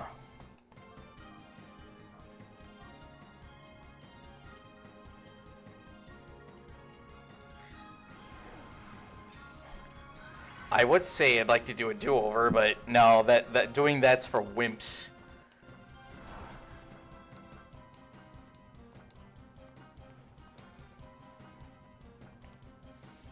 Wait, did I Shadow Rush the mine in?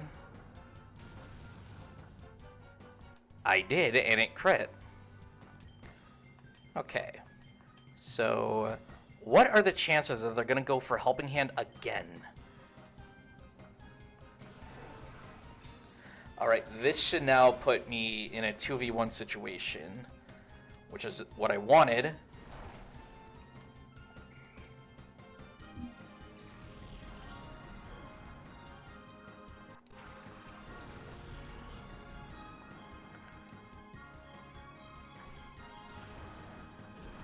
One rock of blast to the face. Okay, so according to this, I'm pretty sure the Magneton's likely gonna go for Flash Cannon on Rhydon. So we go for Shadow Rush. And then swap into Marowak. Unless it just goes for an out-of-nowhere Zap Cannon, and then I'm just like, well, I may be screwed. But, nope. There's the Flash Cannon right there. And that's an uncalled for Hyper Mode.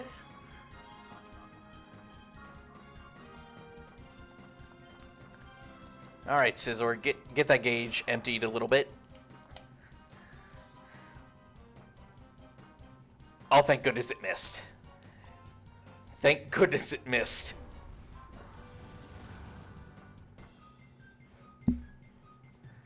Oh, would have been great if you got the burn as well. But now that you know it's gonna go for Zap Cannon, that changes everything.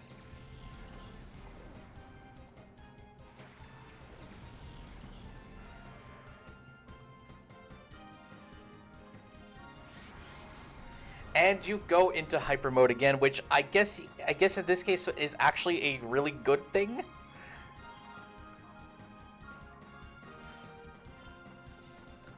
I wasn't expecting it to go into hyper mode twice, but if it empties out the gauge, I'll gladly take it. I will gladly take that.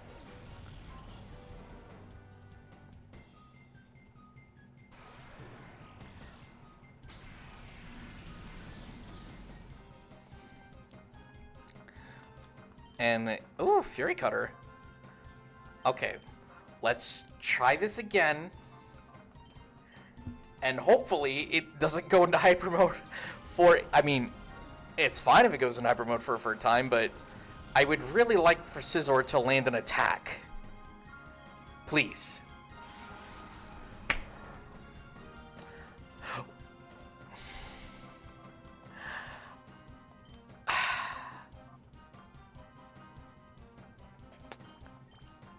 I mean,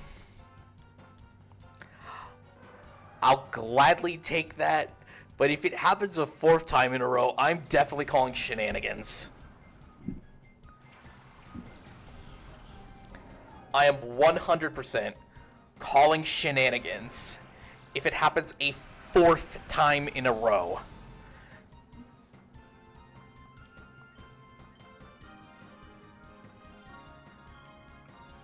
I mean, this would technically be the fastest purification of, like, any of my Pokemon ever.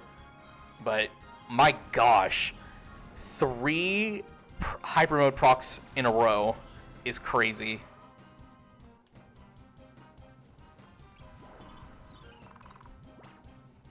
Oh, going on for the... Okay, it didn't proc a 4th time. I was actually... I was probably expecting it to proc a 4th time. Because that honestly would have been really hilarious if it actually did proc a 4th time.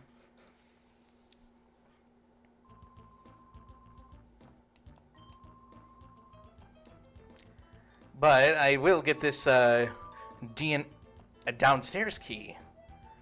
I thought... Oh, right, because how else she's gonna... Yeah, okay. Yes. Yeah, I'm not gonna lie. 3 hyper modes in a row is absolutely crazy. And I'm for it. I am genuinely 100% for it.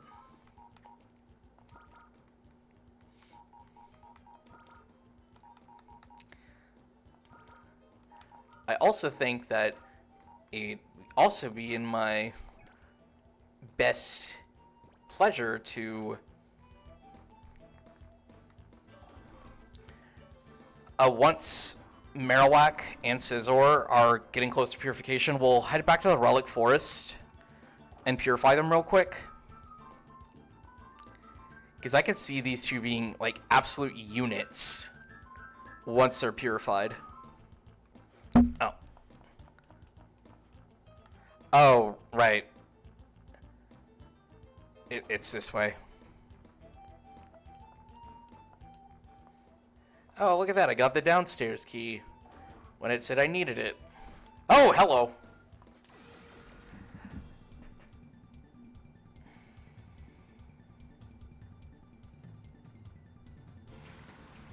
Ooh, dark types. I do love me some dark types. Although, I'm more of a fan of dragon types. But, hey, dark dragon types, that's where they're at. You know, like the Dino line. And, what else was there?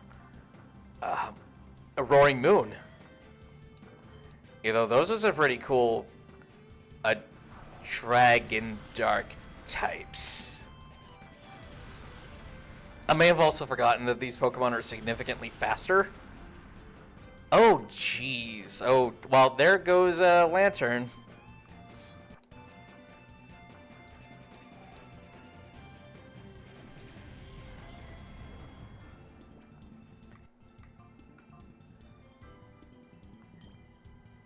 I forgot to put Magmar in the box. Oh, jeez. That's gonna be a little bit of a reoccurrence.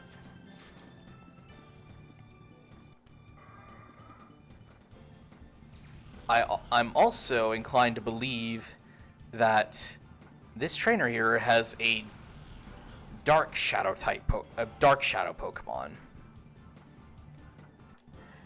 Oh, well, this isn't ideal.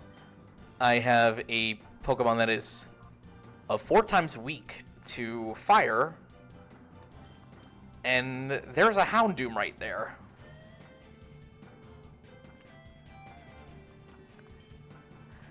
Let's just take a gamble with Sunflora. And hopefully Houndoom went for, like, Flamethrower.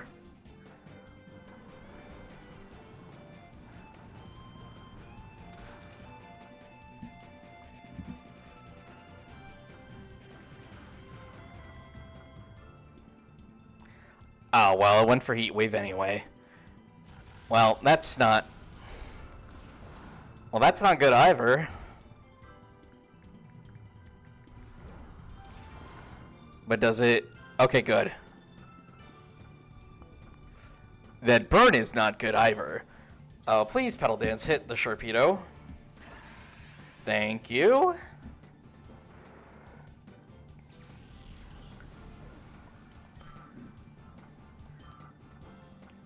Let's see what we got. A King... That's not a Dark type. But it is a Shadow Pokemon. Also, I'm on fire.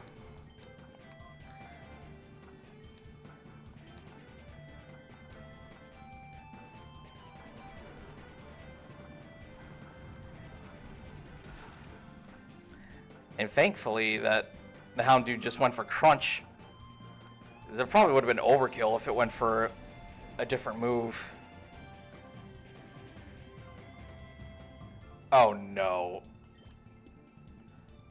Oh boy.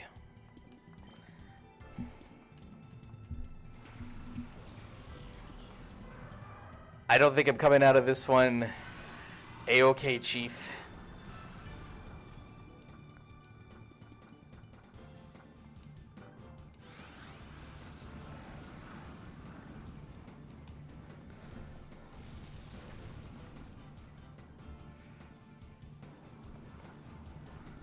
Because I don't really have anything to deal with both Houndoom and Kingdra.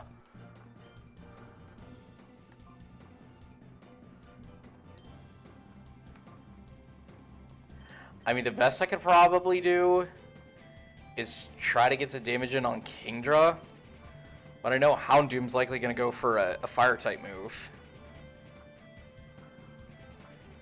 I mean, there's not really much I can do in this situation. My one Houndoom answer got absolutely clapped by an Earthquake. Oh, thank goodness that Heat Wave missed. I'm not happy that Octazooka hit. For that reason specifically.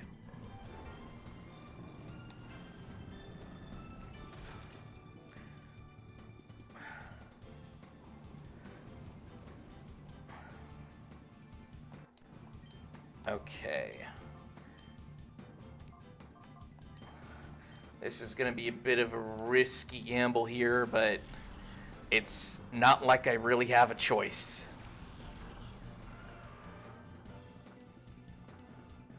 Okay, Heat Wave does connect. Not good.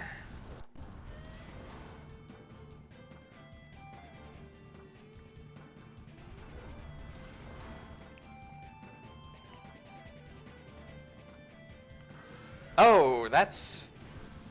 Oh, well, that was also... that was just that was rude and also pointless. Just straight up going for a... Literally just straight up going for a Shadow Rush that just crits. The crit was also pointless.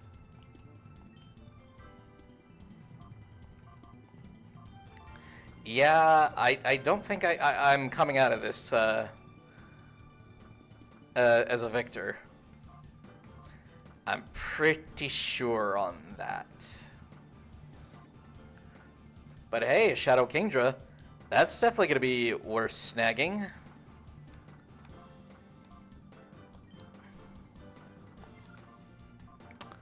Yeah,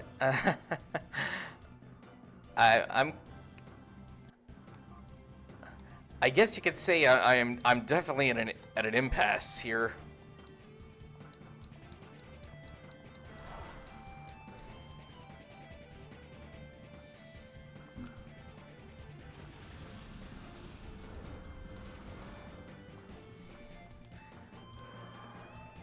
Yeah. Oh boy.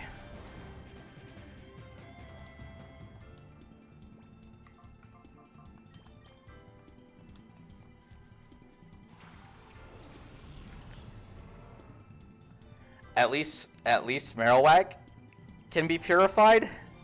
I guess that's the silver lining.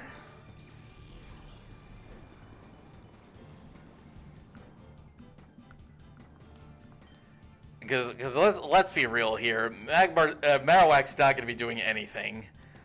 I mean, it's over.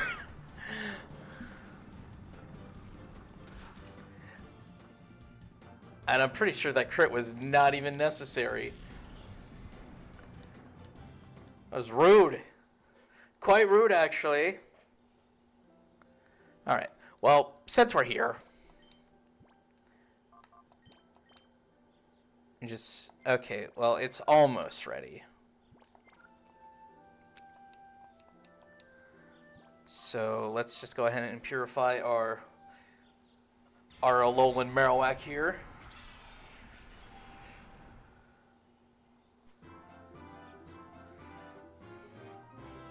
And what move do you regain? You regain the move Bone Meringue.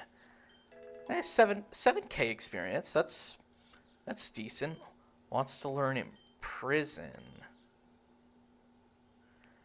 I mean, I don't think I'm in a situation to where Imprison would be really useful. Unless if I taught it Protect. Actually, now that I think about it, just in case, if there happens to be another Boom Boom trainer, and they just happen to have a Pokemon with Protect, I'll be ready. But now, let's see, let's come up with a name for this, for the Ghostly Bonesome.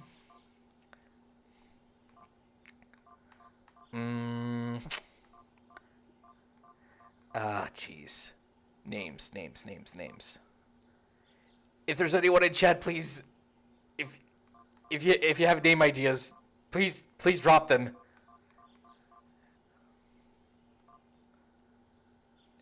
It's not just for this one, but also for future purified Pokemon as well.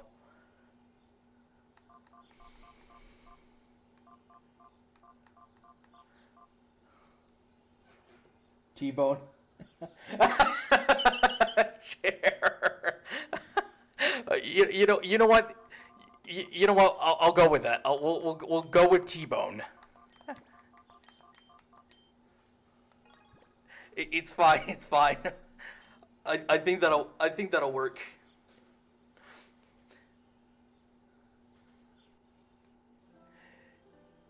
The funny thing is that I think that Marowak is actually female.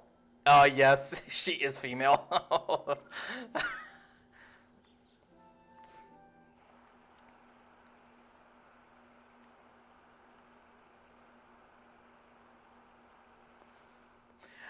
Okay. I definitely need to, not use, a lantern at the start of that fight. But now I know. And knowing is half the battle.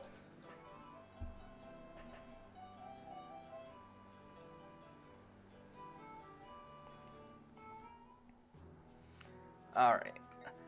Back to the lab. Again. And out of the lab. Back into the lab. Again.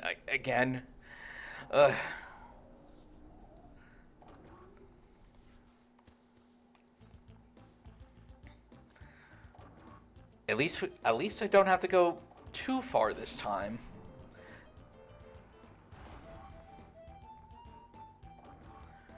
Alright, just make sure that the team is in the correct order. And this way I have Lantern prepared. Oh, you know what? I didn't even think of this. I didn't think about using Altaria. Oh. Yeah, I actually did not think of using Altaria for that fight. Probably would. Well, then again, the Houndoom may also have poison coverage, With a sludge bomb, right? Oh, wait. She's gone. Oh, no. Well, I guess in that case, now that she's I think she comes back after I restart the game. So, we do lose the Kingdra. Oh, yes, I want a Pokemon. Aw. I'll just take this DNA sample then. Okay, but now we know for next time. Which I may do that. I may do that off stream.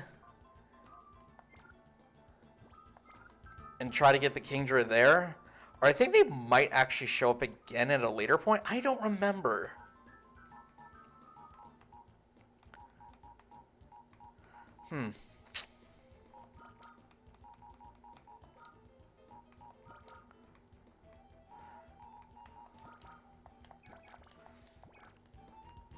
I'm pretty sure they do show up again at a later time. Oh, there's nothing there. No, hello. Alright. Yep, you worry. A very different very different trainer because you have a different name. Oh, don't tell me this is a Sun team. It's probably a Sun team, and I brought out the two worst Pokemon for this.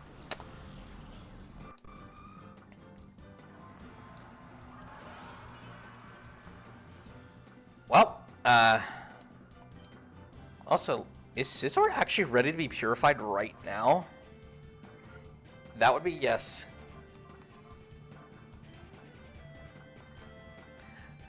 I should have kept yeah, I should have kept a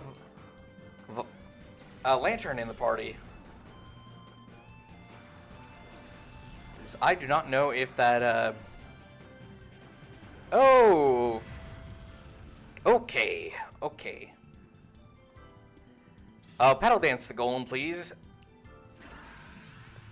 I don't think that was necessary, but I will take it.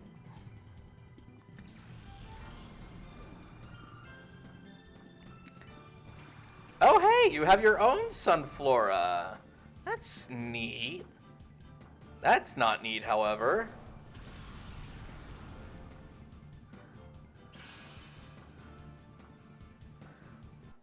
Okay, so we're dealing with Permanent Sun.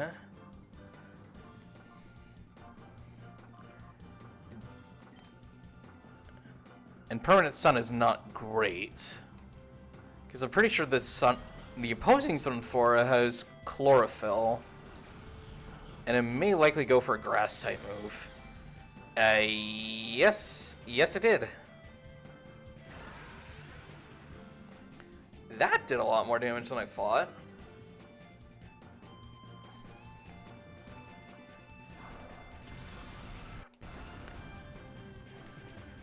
Now, thankfully, not the Torkoal there's an idiot. He went for the wrong move. Wait. Does Hyper Voice do spread damage? Oh, wait, no. This stuff where I have is Leaf Guard, so it can't be confused while it's sunny.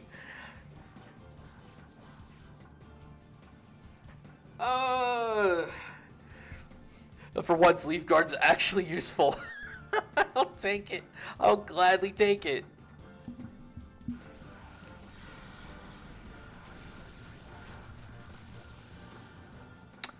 Now, I may have resisted that, but that still did a lot of damage.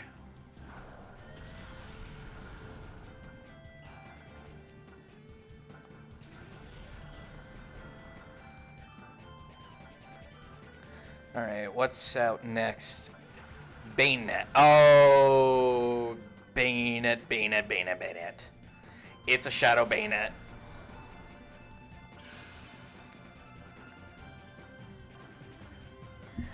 I'm getting flashbacks. I am literally getting flashbacks from from Aerith. Her bayonet was so annoying to deal with. And I mean, like, truly, genuinely annoying to deal with.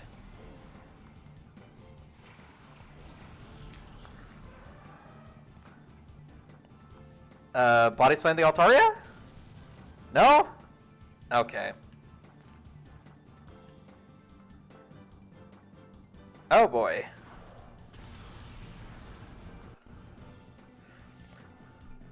Well, it's time to prepare for the heat wave. Wait, I just realized it's sun boosted. Well, it didn't do that much damage to the bayonet. Ooh, but it did burn the Sunflora. I'll gladly take that. Okay. I don't want to do too much damage to the bayonet. So let's swap out into Umbreon. And the Sunflora is likely going to go down to burn anyway. So we should be good there. Oh, please don't do too much. Perfect. Actually perfect.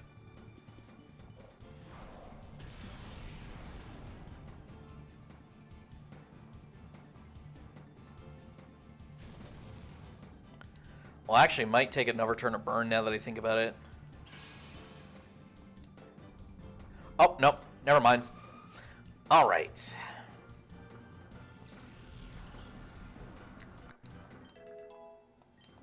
And it's so happy it's now level 44. Okay.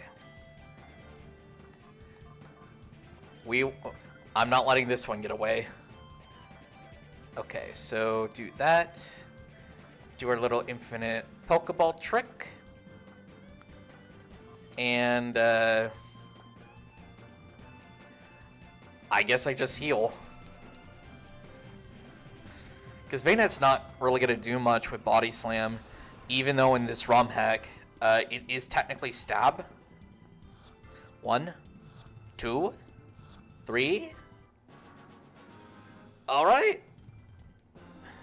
We got a Bayonet. Which I'm actually really pleased about getting a Bayonet, because that means we now have another Ghost type that we can use.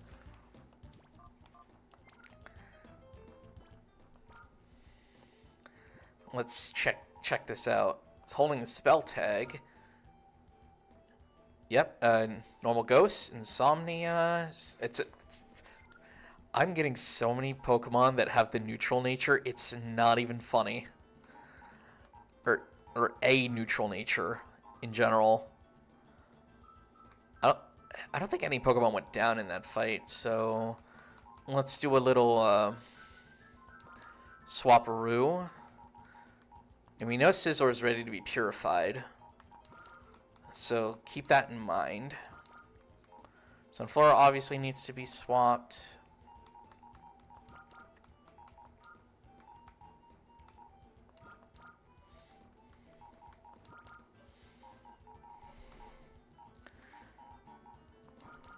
I think it would be nice to actually throw in a new team member that we could potentially use in the long run.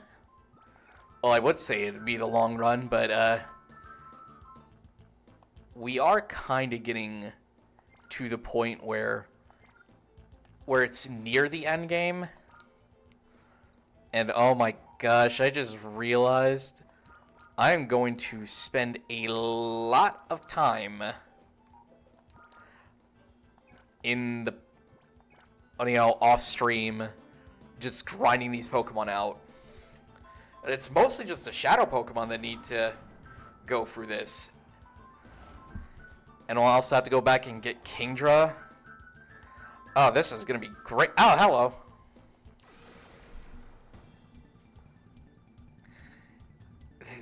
They come out of nowhere every single time. And something tells me this is going to be a Sandstorm team. Did I bring out... Yes, I did.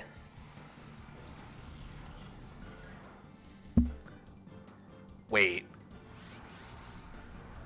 they brought out their shadow Pokemon first? That's Well, to be fair, I do really enjoy Cradily. I think Cradily is like a really cool Pokemon. A little weird, but I know it's gonna have a grass type move ready for Lantern here. So let's just go ahead and get a quick little chip damage with Fake Out.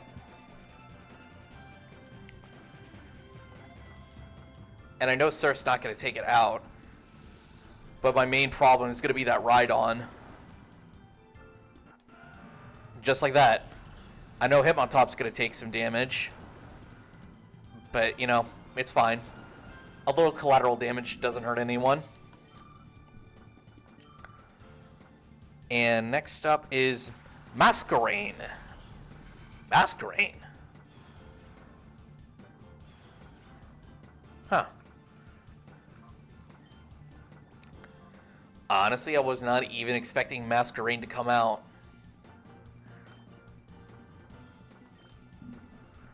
Let's see here. I believe Masquerain also received a type change. To where I believe it's Bug Water? Oh, right. Whoops.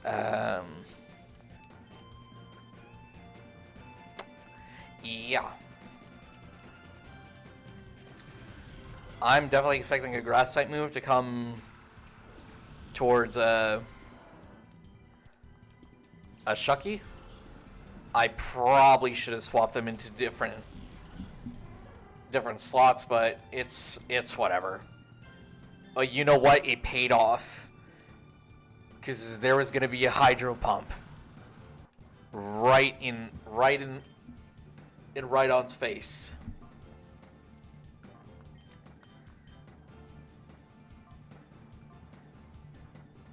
Oh, this might be a little bit on the risky side if I do go for this. But I don't feel like I really have another choice. I mean, it's neutral, just don't poison. Oh boy. Okay. I believe that only gives it one turn. Oh, thank goodness that did not crit.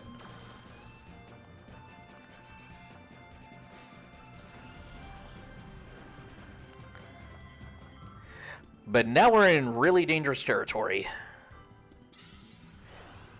You know what? Never mind. It's healing itself with Ingrain. I hope it's healing the same amount of damage that it's taking.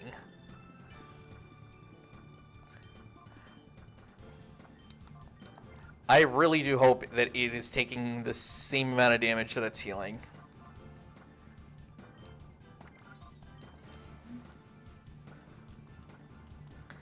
Alright, you're poisoned, you're low on health. It's time for you to get into the ball. Count it with me. 1, 2, 3. Yeah, baby, let's go. I'm also implied to say that Cradily is actually my favorite fossil Pokemon. Aside from, you know, Mr. Vish. The Vish of the Draco variety.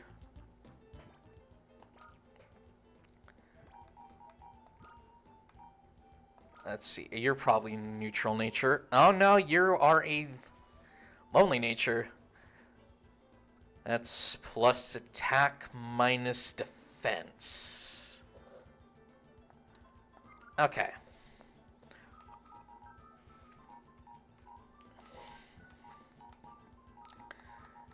And you know, while we're also going through the lab, I'm also trying to figure out strategies that would be, you know, best for once we do go our way to take on Ein, who is the final CIPHER admin that we have to go through in the lab.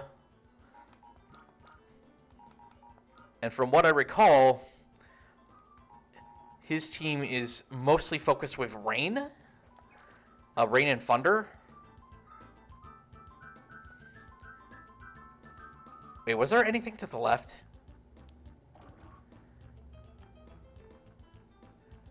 It's a good thing I checked, because there's another DNA sample. And that means there is one to go. And then, hey, free item. TM 43. What is that? That's Flash Cannon. Do any of you happen to learn Flash Cannon? Well, you can learn it, but I don't really see a need for you to actually use Flash Cannon.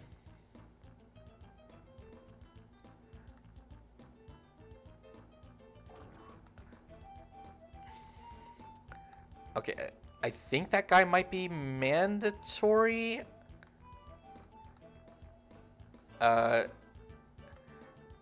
There's something over there. I know that there's something over there.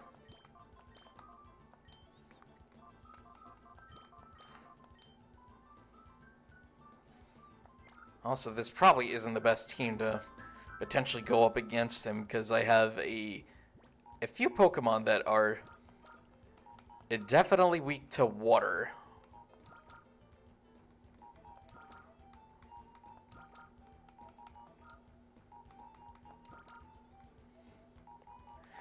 And in just in case that they have Boom Boom, well, or Pokemon that are very susceptible of going Boom Boom, I could just easily swap into Misdreavus and we'll be perfectly fine. But in this case, it's not Boom Boom.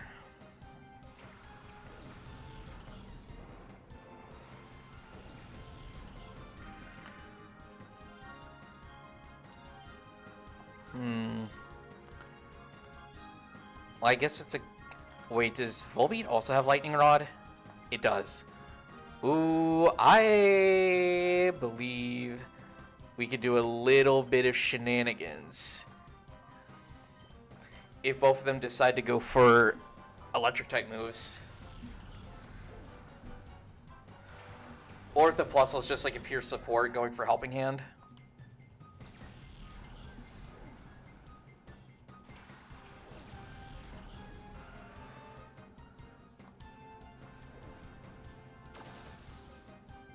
Wait a minute. Oh, I'm stupid. This Ampharos has Mold Breaker. Oh no, it has Mold Breaker. Okay, alright. I gotta get rid of that Ampharos stat.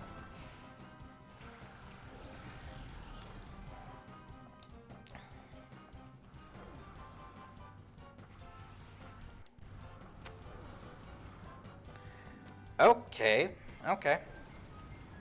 That's a little uncalled for, going for a little Dazzling Gleam, and now you're... Wow, they really owned in on going for Volbeat right there. Hopefully this crits. Thank you. Thank you. I actually needed that really badly.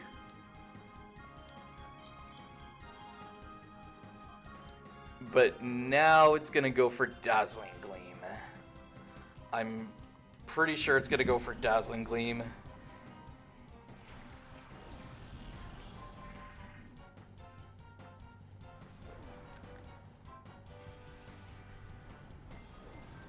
That was definitely not Dazzling Gleam. In fact, I didn't even see what move it went for. Oh no, no, it was Dazzling Gleam. I just didn't see the text. Alright, that is Plusle down. Oh, you know what, now that I think about it, I think Rhydon would actually be a great Pokemon to go up against Ein. But in the context of having to swap it out, because I'm pretty sure Ein will also have access to water types. At least a hey, look, there he is right there.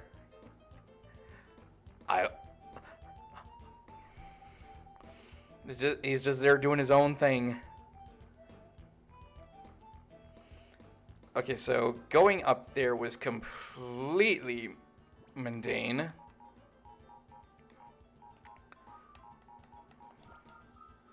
Yeah, I genuinely did not think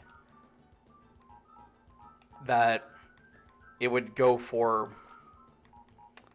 a Dazzling Gleam, let alone a Dazzling Gleam Power Gem combo.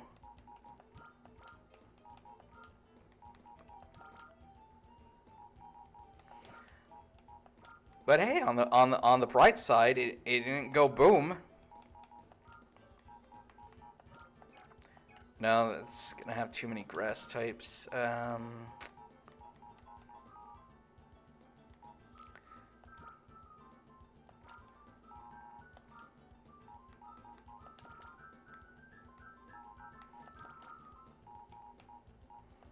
You know, I should also probably try to teach Venusaur, our little flower frog here, or well, he's not so little anymore, a different grass type move aside from.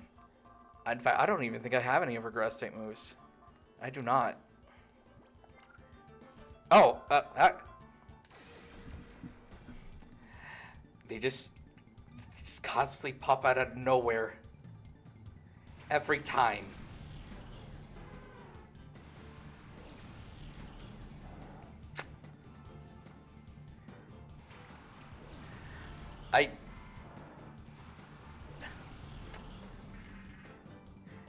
That Slaking scares me. Like, I mean, there's also Nessie, but my God, who decides to bring I forgot to. Oh boy. Alright. I'm at the risk of potentially taking out a Shadow Pokemon, because I'm pretty sure this trainer is a Shadow Pokemon. But ooh, that's some big damage. Please take out the Lapras, or hit the Lapras. Thank you.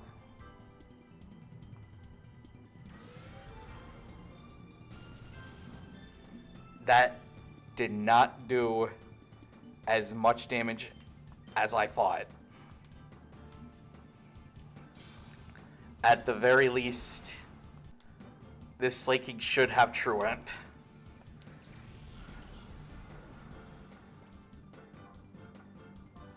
Yeah, I do not have any Pokemon that are significantly faster than both Lapras or Slaking. Like I said, at the very least, it's at least it has Truant.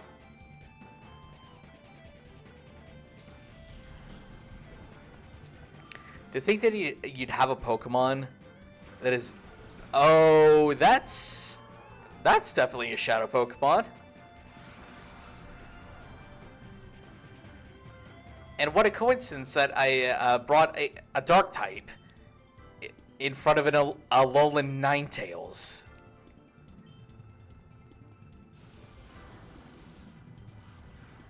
Also, I don't know if the Slaking can actually hit Bayonet. I genuinely don't know.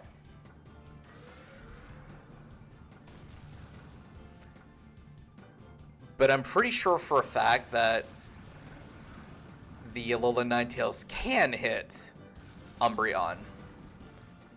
Probably with something like Dazzling Gleam or Moonblast.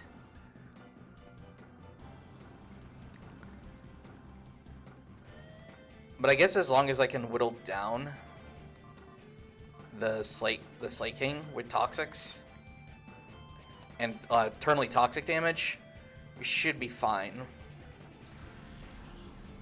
And plus, I'm also pretty sure at that range, a crit Shadow Rush shouldn't take out Ninetales. Especially if it's going to go for Draining Kiss.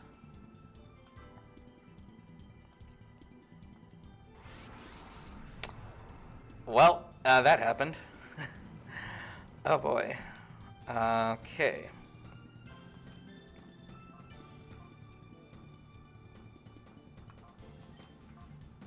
Oh, you know what? You know what? We could also do that.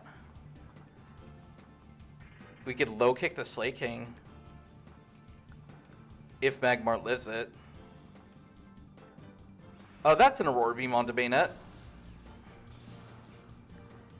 Yep. And Slay King's gonna go for Strength on Magmar. Because at this point I am, oh wow, okay. Okie dokie then. Now that's a lot of damage. I should have brought Magmar. Or not Magmar, Marowak. Marowak. Oh, you learned a new move. Ooh, Shadow Sneak.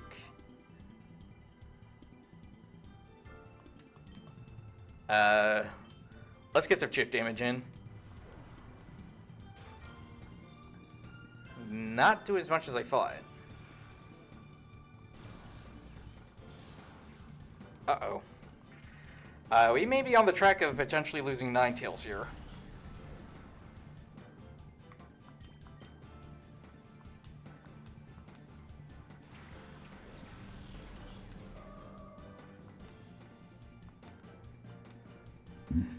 That was the one ability you did not want to trace! Literally the one ability.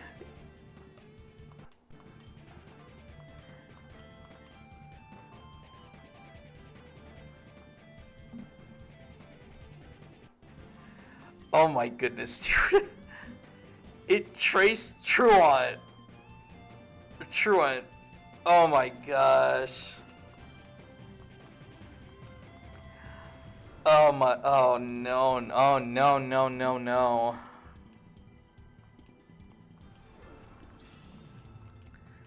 Oh, and it's healing so much with Draining Kiss. Oh, that's gonna... Never mind.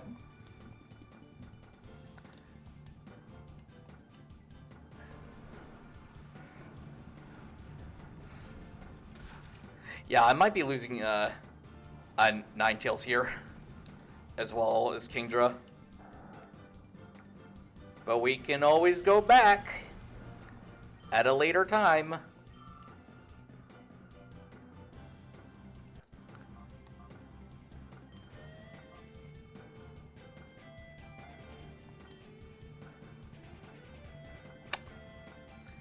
I am really stuck between a rock and a hard place now. Ah, you're just gonna go for the Aurora Beam on. Yep. Also, how can I forget to swap out Rhydon? Or put it back in the box? Because it is literally at such low HP.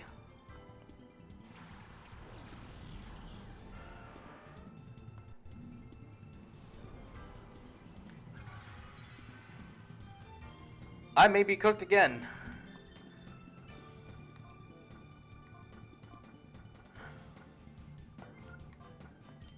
You know what?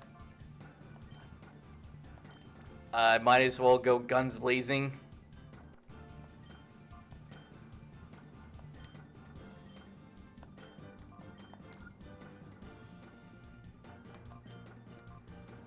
And hopefully, well, obviously I'm not gonna go for Rock Blast.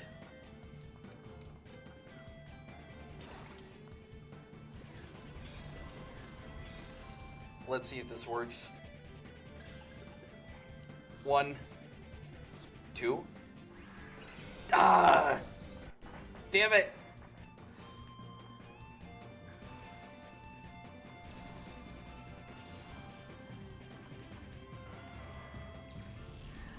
And I don't have any revives either. Not that well, I could use them, but... What Pokemon could easily... Yeah.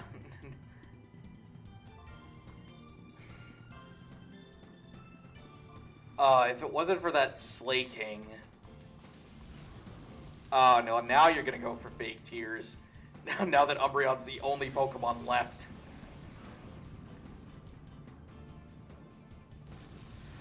Well... I'm not out of options. I'm not out of options. That thing is badly poisoned. I'm gonna have to take the risk, and I'm pretty sure if I don't catch this, we lose the chance of getting Ninetales, but that's fine. We could get it again at another time. It's time to pray to RNG. Let's go. 1, 2, 3. That's how we do it. That's how we freaking do it, dudes. Let's go. My prayers have been answered. Once again. Yes. I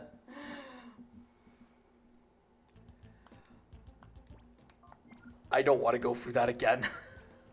I honestly don't.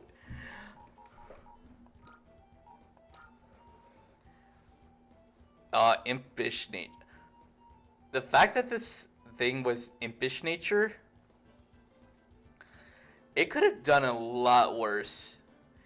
Because impish nature actually is a special attack hindering nature, and I am very, very lucky that literally just happened.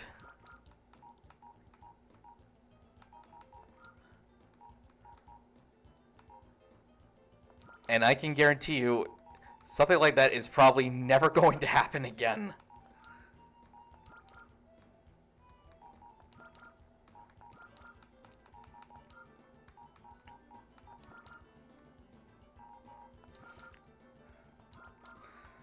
I generally don't know what to say. I'm literally still in shock and awe from what just happened. I guess you could say that I'm genuinely speechless. That shouldn't have happened, and the fact that it did happen is beyond me. I don't remember which one I had to go through, if it was either left or right. Okay, it was left. But I think I do need to go here. Yeah, I need to come back here. Okay, so we go left first, because I believe there's one more DNA sample that we need to get. Once we get that, we'll head back to that area and analyze the DNA there.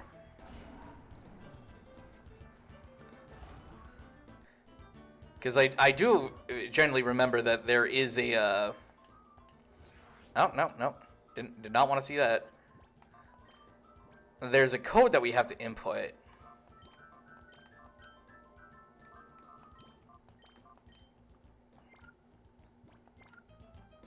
Oh, hello.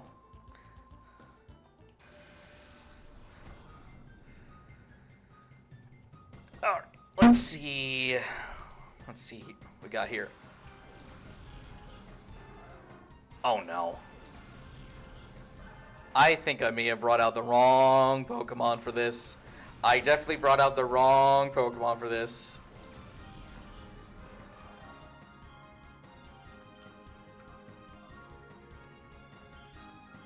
Because that Duck Trio definitely without a doubt has Arena Trap.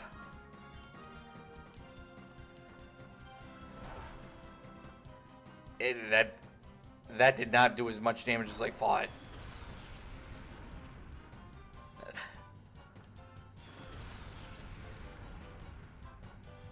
Oh boy. Oh, just added. Oh, Heat Wave. I definitely did not bring out the right team for this.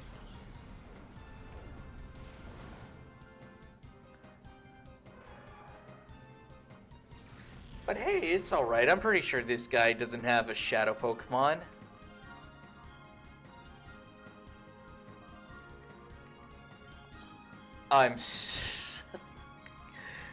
My... Wait. I remember Aggron has Protect. This is incredibly risky, but I'm taking the shot. I'm shooting my shot.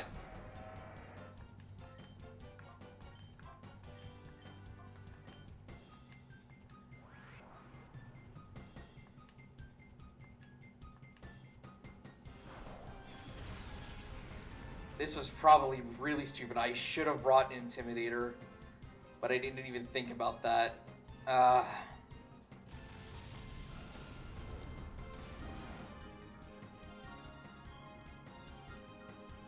So I just realized that Earthquake did a lot of damage.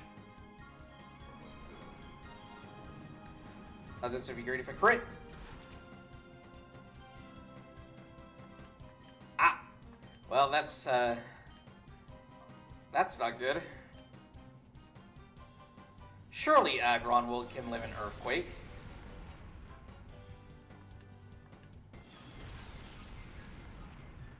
See, nothing to worry about. That's something to worry about.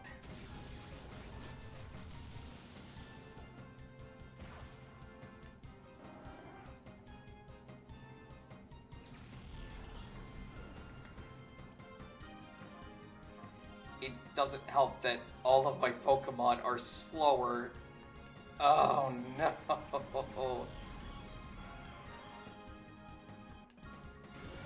Wait, I Ironheaded the Murkrow, right? I did indeed Ironhead the Murkrow.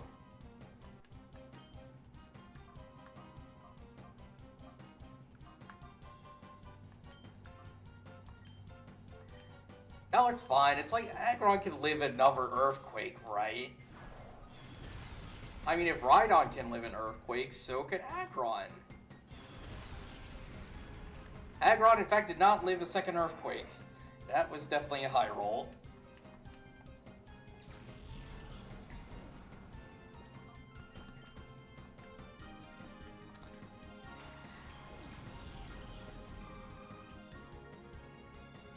Oh, what a coincidence. It goes for Heat Wave. What a coincidence.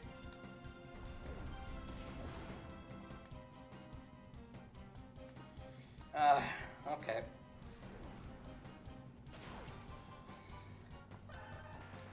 Those lousy CIPHER peons may not be doing their job, at least for the most part.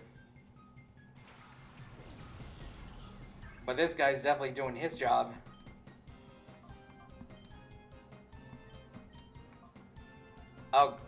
Oh, great.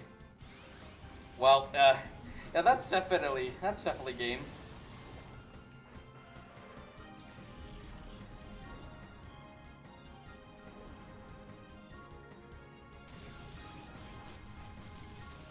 Yeah.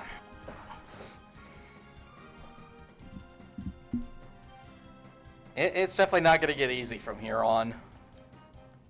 That's for sure. Although I think, if I remember correctly, back when I was playing this game the first time, I actually did have issues with the Shadow Pokemon Lab. But hey, at least we get to purify a Scizor. Alright, if there's anyone here, you know what to do. We need to give this badass Pokemon a name. Oh, I didn't even get any level ups. That's a shame. Alright. What would be a decent name for Scizor?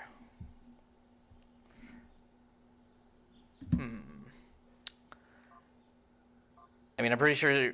I mean, you guys could come up with names, but I'll also try to come up with names myself. It could be a collaborative effort.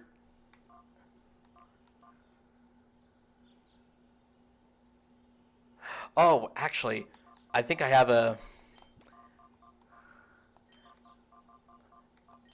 I think I have an idea for a name. Because if I remember correctly, a CIPHER's Japanese name is Strike. So, how about we do, like, Meta Strike? Like, Metal Strike. Because unfortunately I can't fit Metal because of the 10 character limit. And how close is Rhydon? Oh, Rhydon's super close. Alright. That's not what I wanted. Okay, so we need to take care of this trainer that has a Dugtrio, Murkrow, and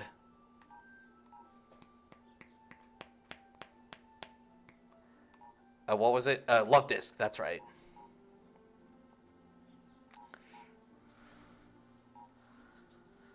And for the looks of it, the Murkrow doesn't really and the Murkrow might have a Dark type move. So, and unfortunately, I don't really have a fast water type or a fast grass type except for Breloom to deal with a Dugtrio. I mean, I could, you know what? I mean, I could bring in Hitmontop or any of my Intimidate Mons.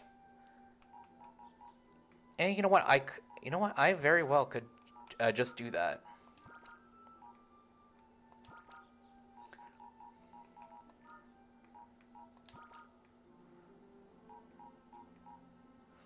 Let's see here.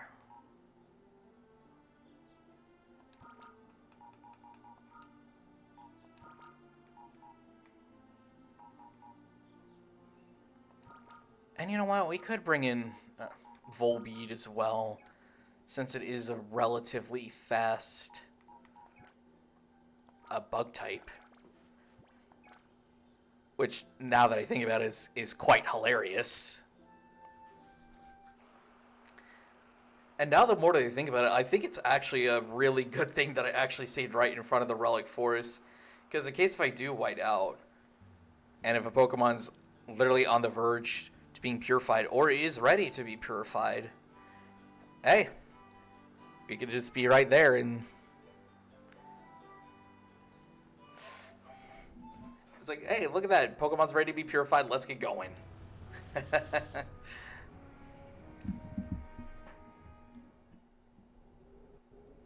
All right.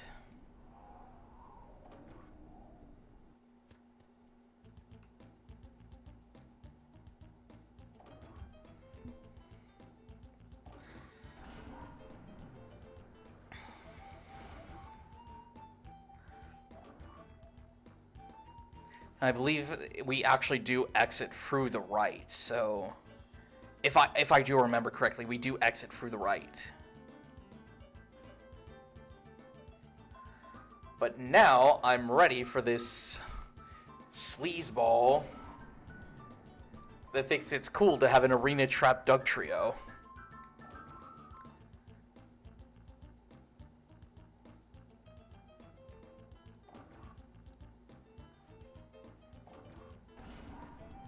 And now just to double check.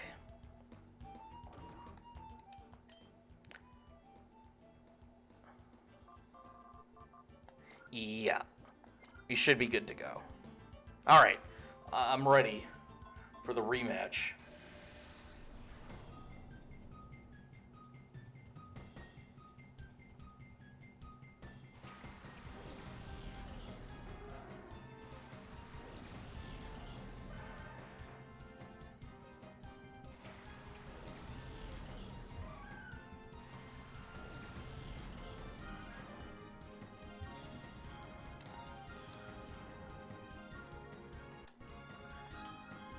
And now that I've also think about it,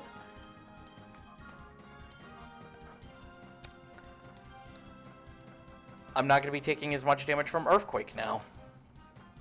So that's a plus.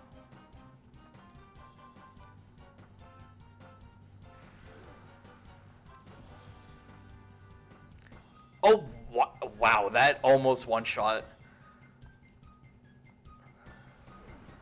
Well, the Murkrow's gonna take itself out, so, oh, jeez! Now that's a lot of damage!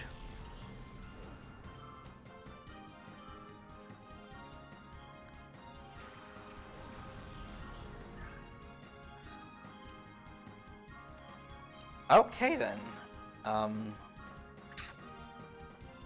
I don't want to make that same mistake again, where I accidentally hit my own teammate.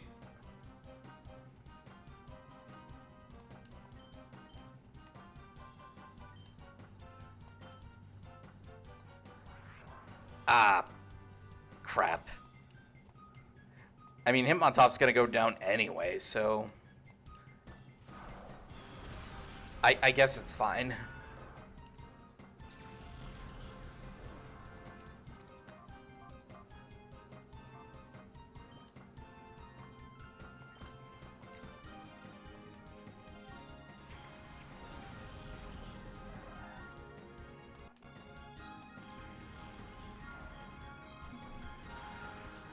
And that did not do as much damage, but it should be fine.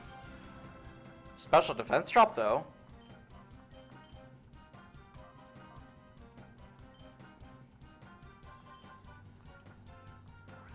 It actually got the double protect off. I hate it here. At least Earthquake's gonna be neutral.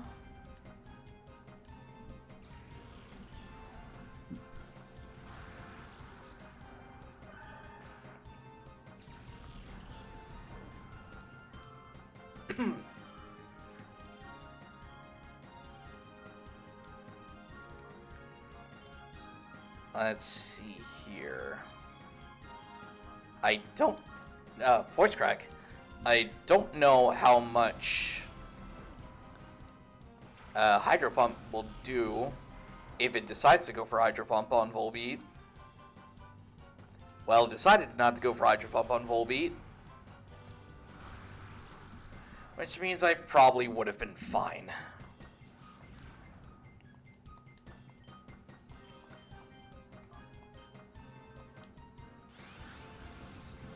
But Mischievous should have a decent special defense stat, right?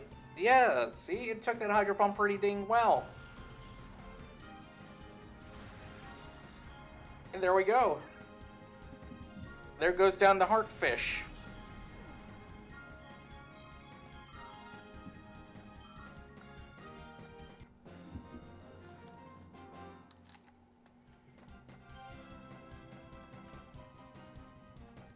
Okay. All right. Oh, right.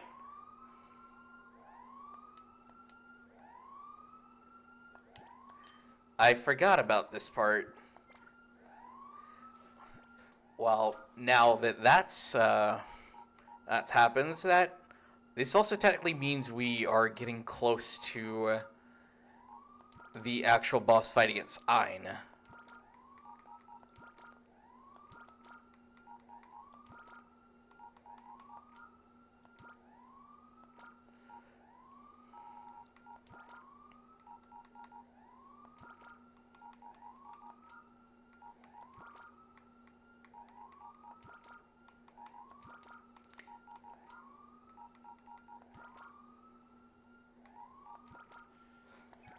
Okay. Now, just to be on the safe side, there aren't any okay, good. Although I might want to swap around team placements. Wait a minute. I remember who we fight once we get to this area. Oh boy. I might need to make a quick little adjustment here.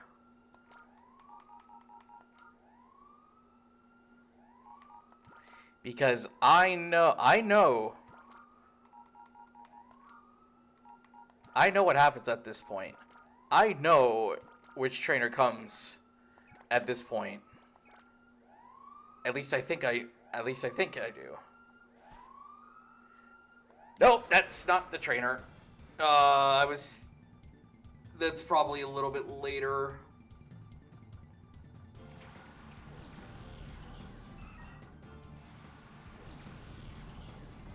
Okay, so you are using normal types. Okay.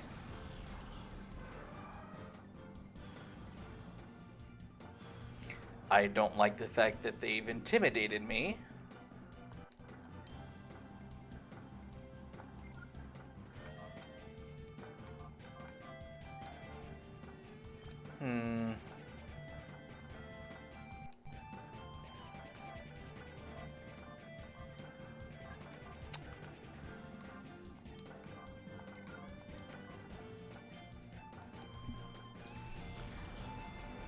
And plus I have an inkling of a feeling that one of them likely has a dark type move. Or that could happen.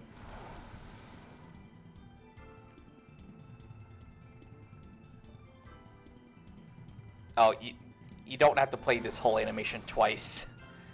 Just once is fine.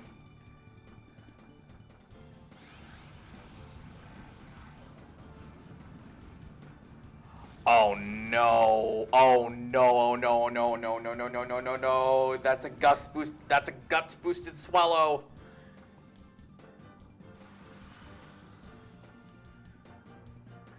Oh no, that's actually not really good.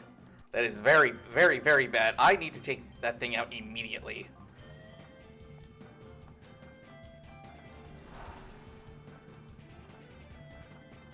It's probably not going to be doing much with a -1 from Scizort.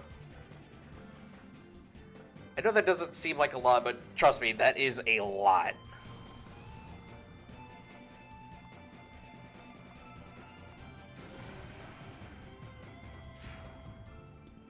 Okay, good, good. That did enough damage. As I will say this, a guts boosted facade is pretty gnarly. Especially considering that facade's damage goes up even more with what? He's learning so many moves. I probably won't even need them in the long run. Let's see, that's a Tauros that also has Intimidate.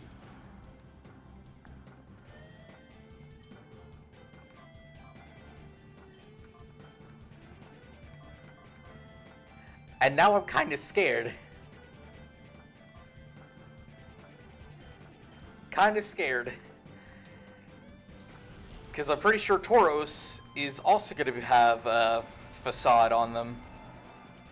Or as the cool people refer to as facade. Now, when I was younger, I actually did not refer to this move as, facade or facade. I think I remember pronouncing it something like, what was it? I think it was like facade when I was younger.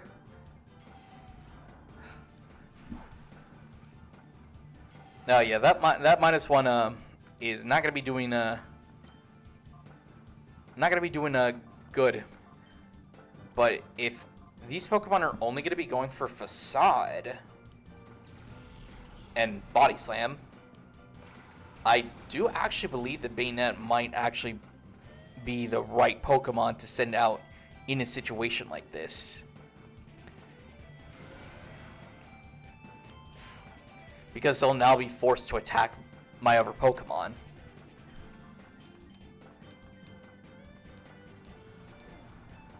Which, in turn, quad resists.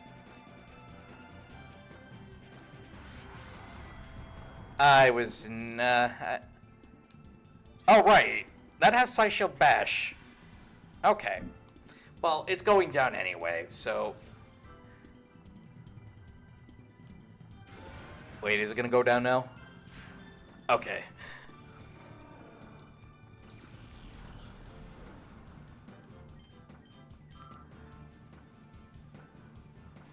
And that is a Porygon 2.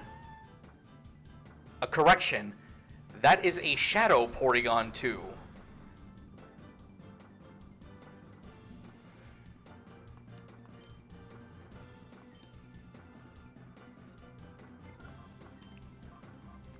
Alright, let's call Bayonet. All right, you got a new move. That's good to know. And I just want to protect just in case to see what that Porygon 2 is going for. Try attack. Okay. And Bayonet has Pain Split. I don't know which of these Pokemon has more HP. I would probably assume it would be the Tauros. So let me Iron Head the Porygon 2 and Pain Split the Tauros. That was a crit.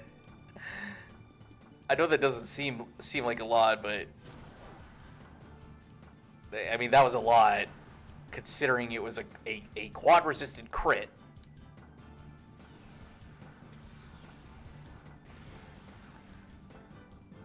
Now that did a lot more damage because it was a special attack. Okay, that did not do a whole lot. So we go for Protect again.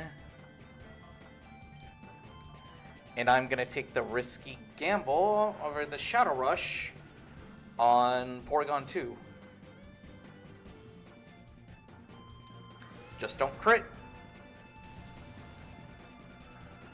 Okay, I think I should be fine.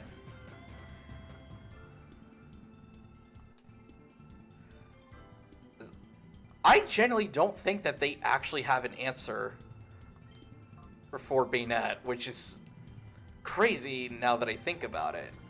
Can we go for the double? Aww. I wanted the double protect. The AI gets double protects. Why can't I get double protects? Wait.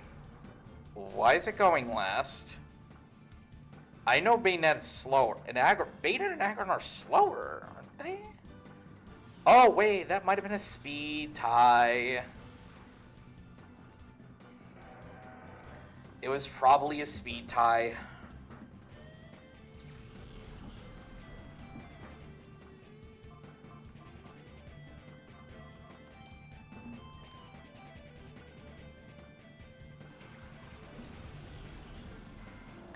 And if that was the case, probably would have been better for me to just go right than left.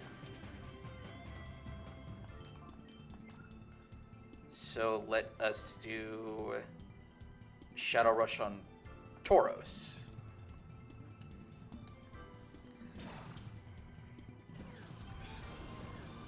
Alright. See it. Alright. 1, 2, 3. Easy. Easy game. Easy game. Although, as I say that, I've already lost 2 battles. No, 3 battles.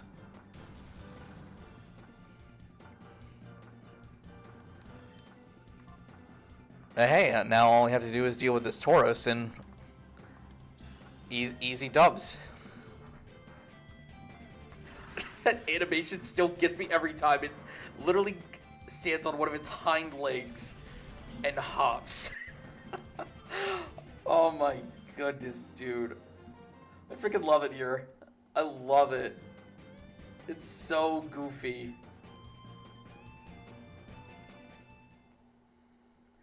And hey, I'm getting a lot of money out of this.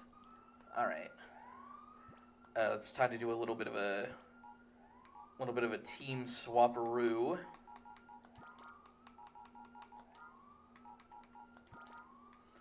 Because I know that some of these Pokemon have definitely taken some damage. Oh, was Silk Scarf boosted? Ooh, Lax Nature. Trying to remember. I think Lax boosts defense. I know it boosts it boosts either defense or special defense.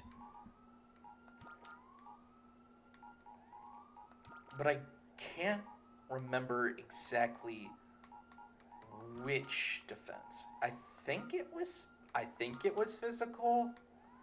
I mean, I could just look up the the nature chart right now, but we're entering crunch time here, from the looks of it.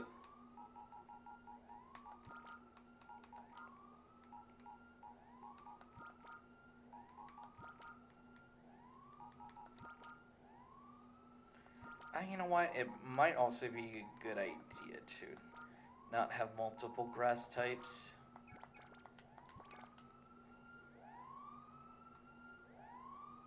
Ah, there he is. That's the guy who I was waiting for. Also, Umbreon's taken a lot of damage. It's a good thing I checked.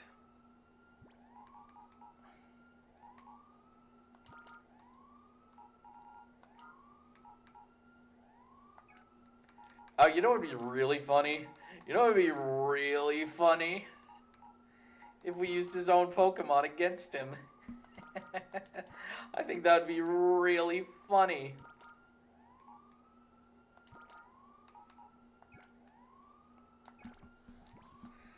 I think that would genuinely be hilarious.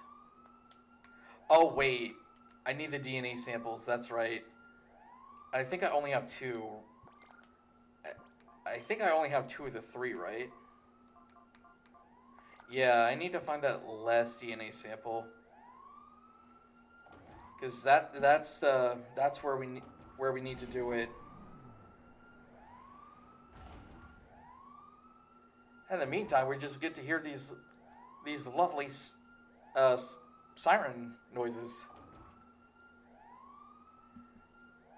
Now, where was the last DNA sample? Like, I know it was somewhere around here. Well, it's not in here.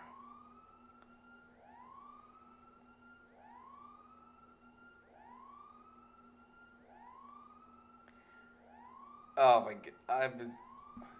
It's like I probably passed by it and didn't even realize. Now, this is where I got that second one.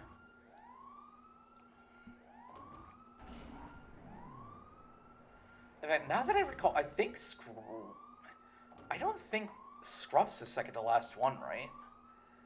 I'm pretty sure there's like maybe a couple more trainers after Scrub.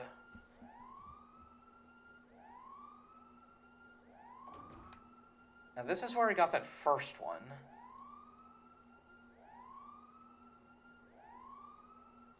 It's not here. Maybe it was actually within here and I didn't even see it? Or just glanced over it?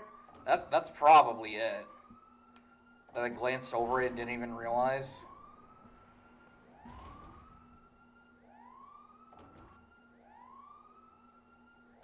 Yep. I glanced over it and didn't even realize it. Okay. Now we can go to that one area that I've mentioned before.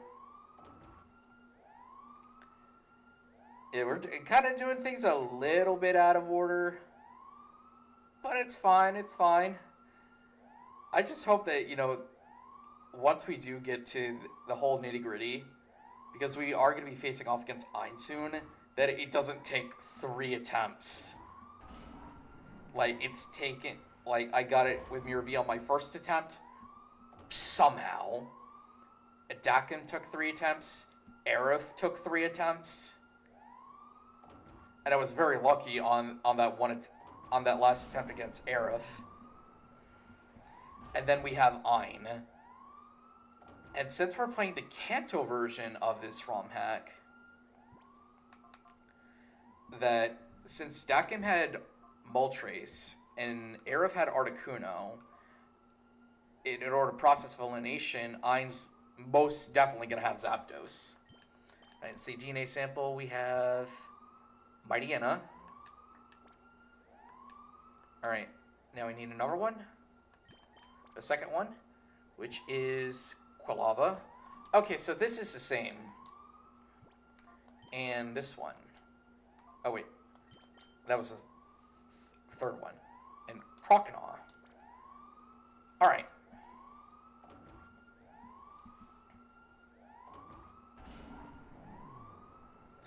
Don't you just love the sounds of sirens?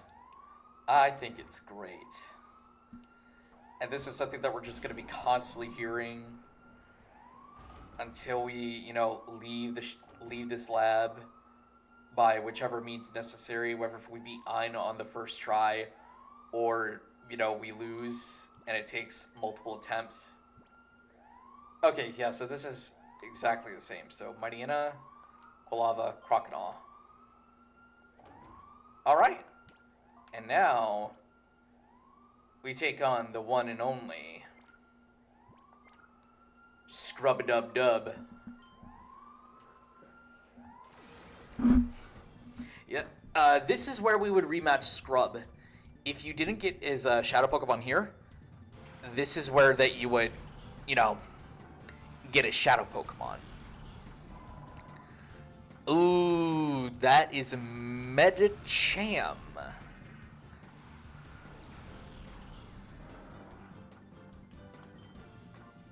Oh, he's definitely leveled up his Wobbuffet, that's for sure. But we definitely need to focus this Medicham.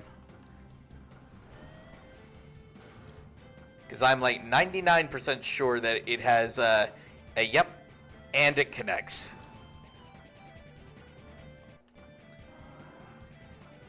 Yeah, I saw that one coming.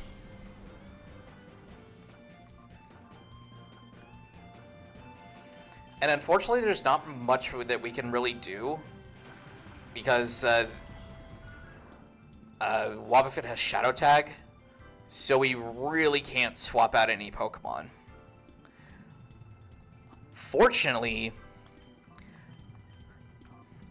for us, Wobbuffet can't really do much. So as long as we just focus on the, the other slot, we should be fine. We should be good to go. Although it is going to be a little bit of a pain knowing that we can't swap. Ooh. I like coverage. And Bullet Punch is coverage. What's next? Huntail.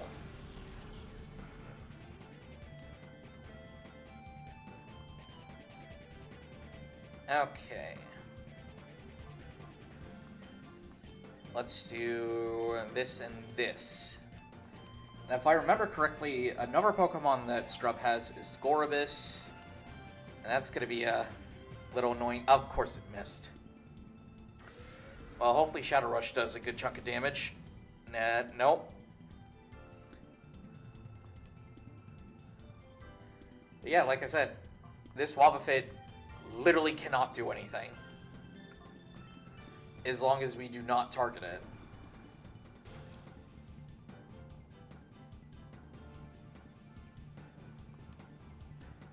Oh, but there goes my answer to Wobbuffet.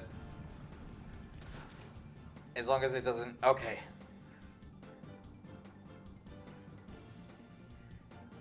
I probably wouldn't have to go through that if Triple Kick actually connected the first time. I'm just saying.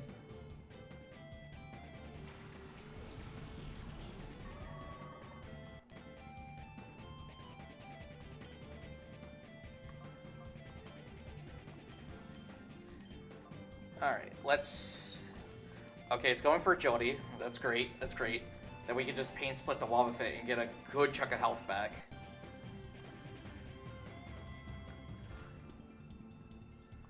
Oh, that was a decent damage. See, now I'm back at full. And Wobbuffet took a good chunk of damage. It has leftovers. I think we might be cooked. It's a Wobbuffet with leftovers.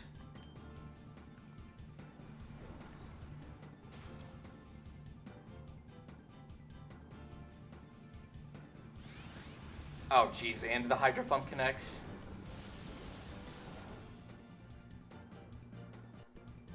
At least let the Triple Kick connect. Thank you.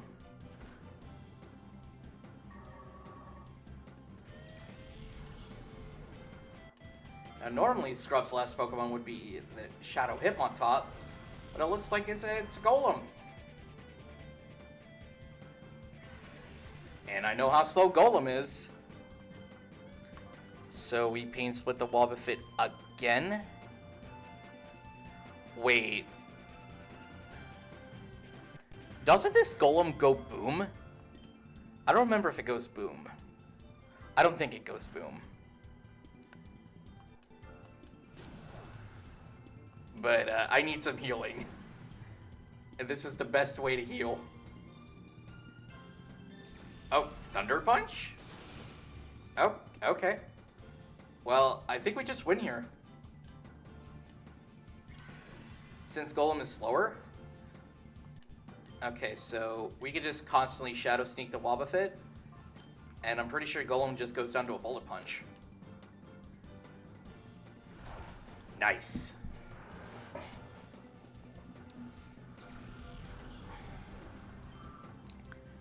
And since, you know, Shadow Sneak is a physical move, Wobbuffet can't hit us with counter.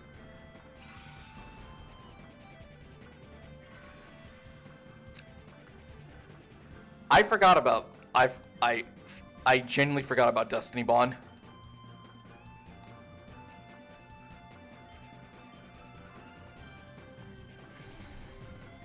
Looks like I'm gonna have to play a little bit on the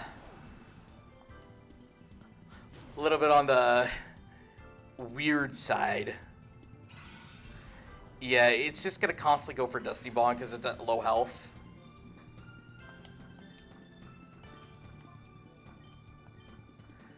So we just really need to get it to a point to where it stops using Dusty Bond, and then we should be in the clear. And since it can't attack us, I could just constantly use Pain Split and Fake Out until, you know, it's at a range where I do genuinely feel safe.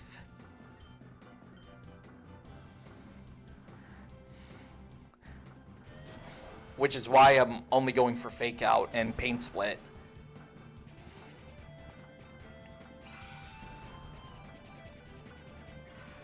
Now, I don't remember if, you know, the NPCs, the trainer NPCs, have unlimited uses.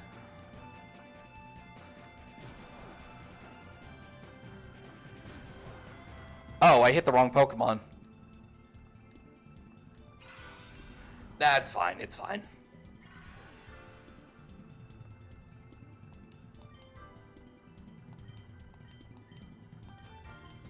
And at this point, I'm going to start running out of Fake Outs. I just want to be 1,000,000% sure that it stops going for... Okay, there we go. That's what I wanted to see.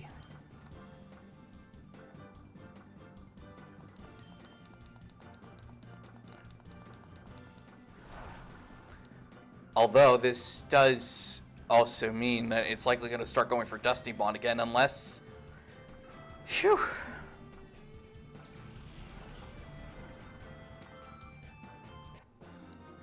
What a battle.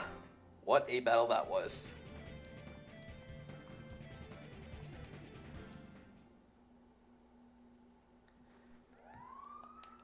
And like I said, unfortunately I couldn't switch out to Shadow Tag.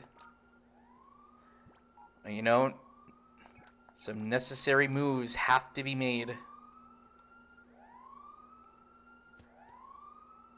Okay, so this is, in fact, that was the penultimate fight, so this is literally the final fight in this part of the leg. So, if my judgment is correct, we want to use a team of Pokemon that can counteract Ein's strategy. And his whole thing is setting up Rain to go for Thunder.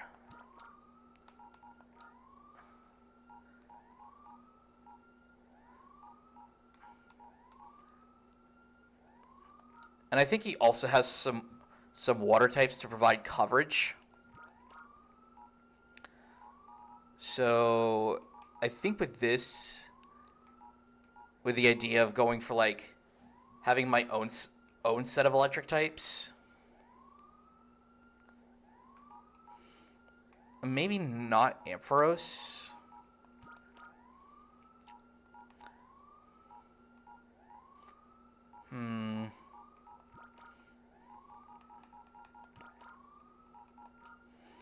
Like maybe something like a team like this, because I know I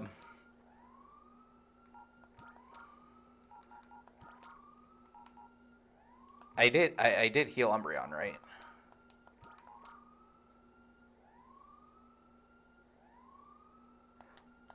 I think I did. Okay. So let's check out the team. I should probably heal Hitmontop as well. That's not how we heal. Let's go to... I mean, we could just go to really any random Pokemon.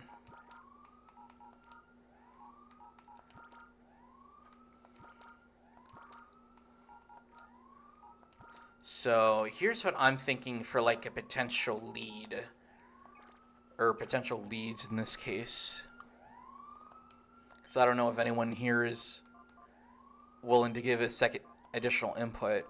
But I'm thinking if they have a Pokemon that does set up rain on the first turn, I'm thinking leading with Sunflora and Lantern. And if they have a Pokemon that has like flying coverage after I set up the Sun, I could just immediately switch to Rhydon in case if they go for, you know, any... or Rhydon or Umbreon. But Rhydon in case if they go for any electric type moves. And you know what? I think I'm actually going to make use of the rare candies that I got when I tried fighting Aerith. Amnesia. So let's say we get everyone... Ooh, Leaf Storm is much better than Petal Dance. Although, but Petal Dance is more... Well, Petal Dance is 100% accurate, but it's non-targeting. I think I'd rather just take the Gambit with Leaf Storm.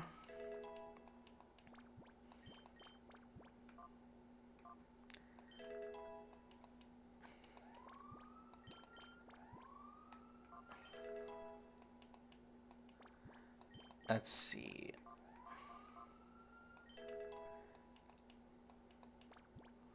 And Umbreon's, you know, just there for like Toxic Stall. And that's really Umbreon's main purpose is to go for Toxic Stall. Okay.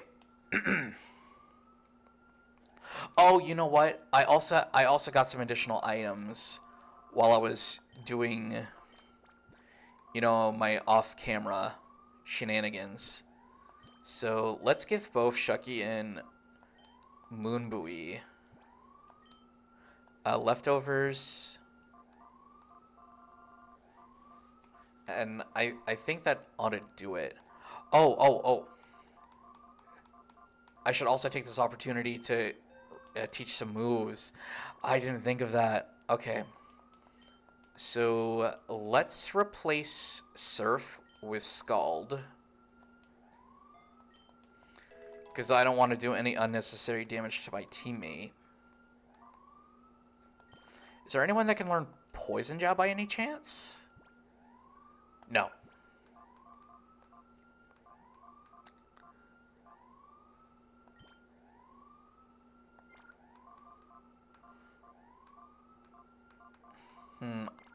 I think this might be it. Just in case if something does end up going awry, you can I'll just save right here.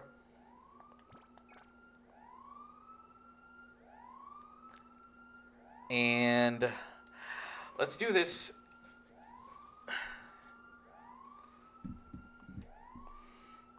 And here is the final CIPHER admin. Yep, it is Ein. You know, once we're done with him, he'll have to change his name to Zwei, because when we're done with him, I'll be number Ein. It makes sense if you know German. Anyway, let's see who he leads with.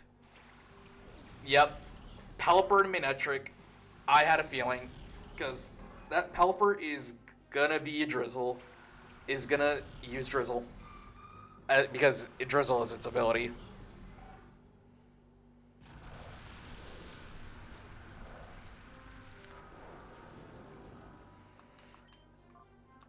Okay, so I'm also kind of convinced that this Manectric has Lightning Rod. So hopefully Pelipper doesn't go for Hurricane.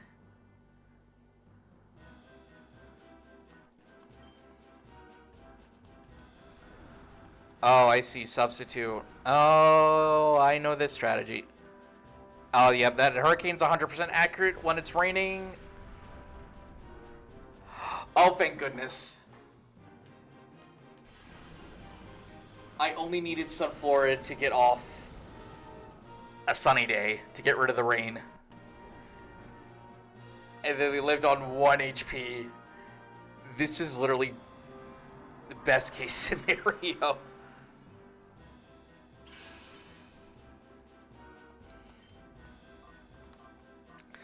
But now Sunflora can really just go down. Like, it doesn't matter. Never mind. Manectric has Rain Dance. My plans have been foiled. I did not think it would have Rain Dance.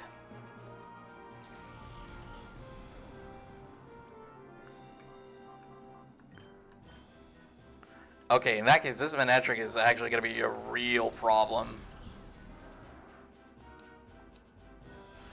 Well, maybe we can get off a burn? Oh, maybe it's now too weak to set up subs.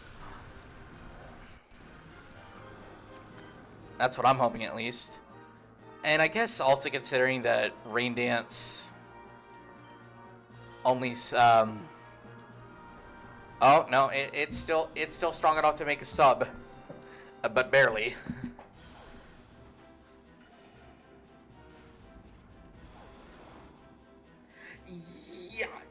Yikes, that's a lot of damage. That's a lot of damage.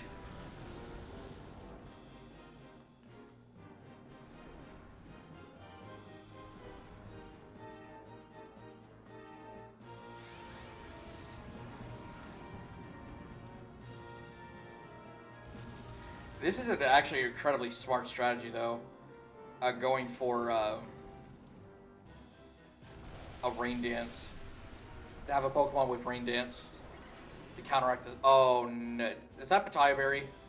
It's indeed a Pitaya Berry.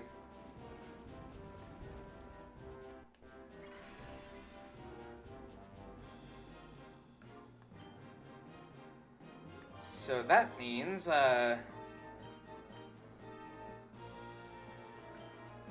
now that its health is significantly lowered, it can't go for Substitute.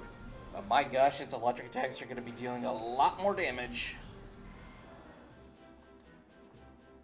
Or you can just go for Thunder. That's also well, that was also a possibility.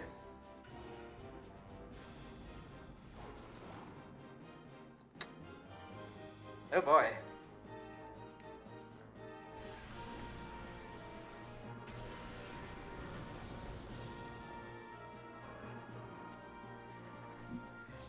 Like, I'm pretty sure he leads with Pelipper every single time.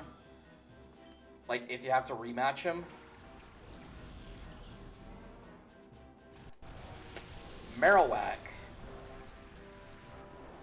He's just bringing out his Pokemon, all of his Pokemon that have Lightning Rod.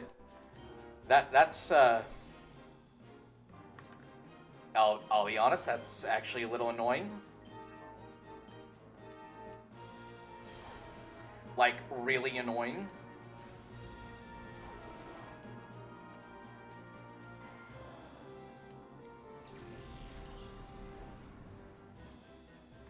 And plus, I'm pretty sure that this Marowak has Earthquake, which is why I brought Hitmontop.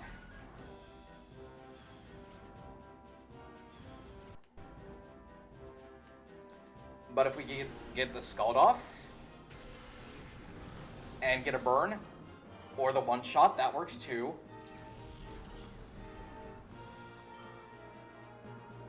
Alright, who's up next? Tentacruel. Tentacruel. Okay, okay.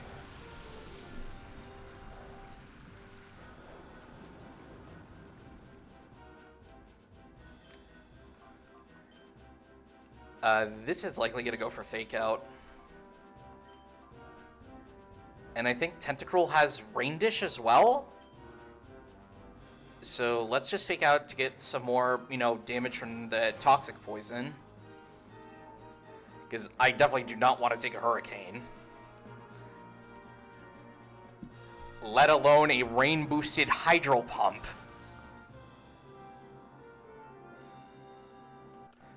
Okay, good.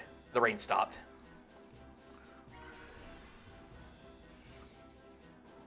But Tentacruel does have lefties.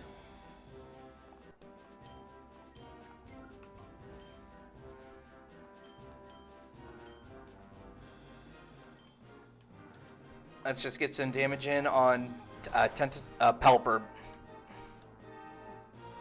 Oh, that's I forgot it has Giga Drain, so it can keep itself healthy. Thank goodness that missed.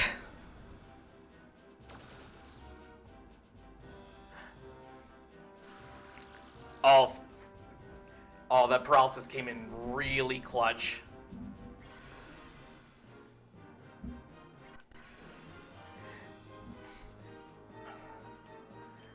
Okay, we are back in the driver's seat now. We are definitely back in the driver's seat.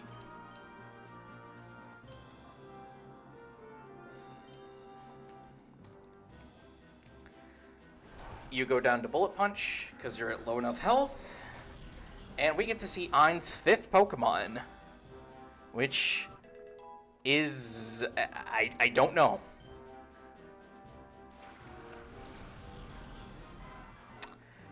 So you decide to bring out your Shadow Pokemon 5th. Can't say that I'm not surprised.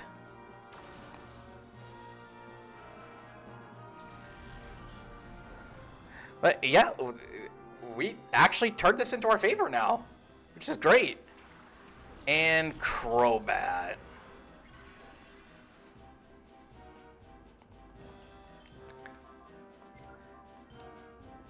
Crobat definitely looks like it's gonna be a little bit of a problem. So what I think might be the best case scenario is to, surprisingly enough, sack Umbreon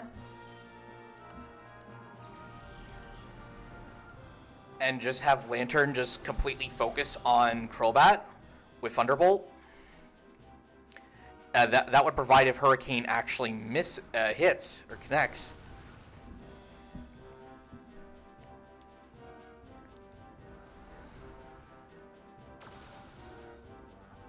Oh, that did some really solid damage. And we got the paralysis too. Oh, dude. At first this battle was going completely against us, but now it's in our favor. Dude, I love it.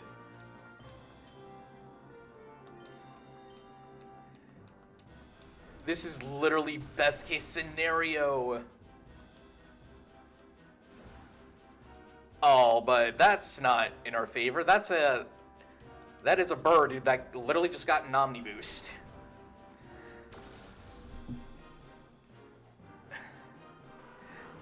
Oh man, this could be first attempt here.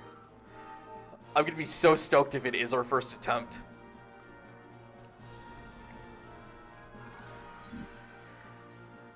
And now that I think about it, I don't think Zapdos has any proper coverage against Rhydon? At least I don't think.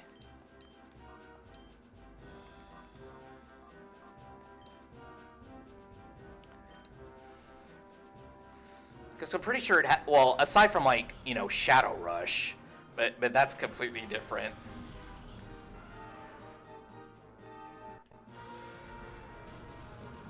See, yeah, that wasn't going to do that much damage. And since it is +1, I doubt it's not going to take that much damage from even if both Rhydon and Umbreon decide to double team. Oh, it also has Discharge. That did a lot of damage. But it doesn't affect Rhydon. So wait. Oh, I have them in the wrong slot. Or oh wait. Oh boy. I don't like the fact that Rhydon is in hyper mode. But if it's gonna go for Discharge again, I think I could completely wall this Zapdos if I play my cards right. Because if it goes for Discharge, not only is Rhydon immune, but Lantern will also heal from Volt Absorb. Yeah.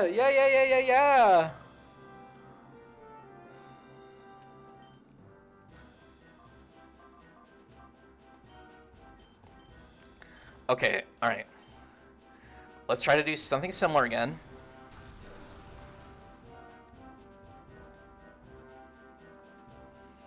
Signal Beam just to do a little bit of chip. Just a little bit. Okay. Don't go into hyper mode, Rhydon. Thank you. And don't crit either, please.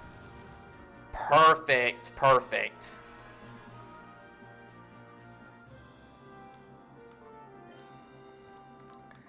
Now, what I want to do here is do a double swap.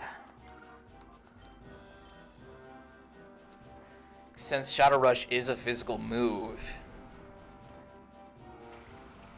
I want to do this, you know, not only to weaken the power of Shadow Rush, but I also want to swap the order of my team around. Of the, you know, the first two Pokemon I had, to where Rhydon is first and Lantern is second. So if we do this right, Zapdos is going to go for Discharge again. We swap them out like so.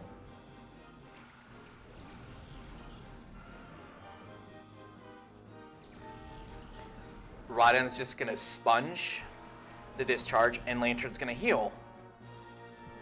See, gaming. I'm literally gaming right now. It's not even funny. Now, at this rate, I don't. I mean, we could try to catch.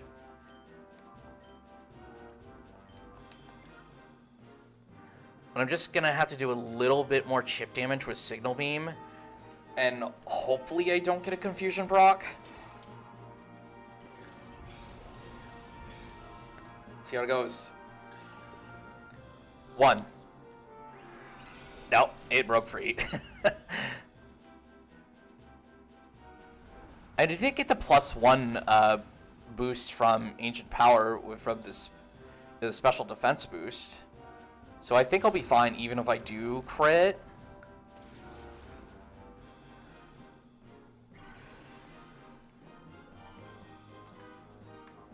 So I think at this point we could literally just constantly repeat this cycle until we catch Zapdos. So we swap, or we use the first slot to catch, swap the item spaces around, and then swap to Hitmontop to further reduce any incoming damage from, a potential Shadow Rush. 1. And then it did not look like it was securely snagged.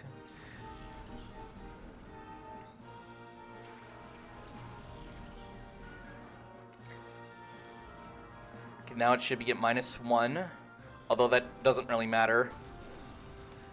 And oh no, it got another Omni Boost.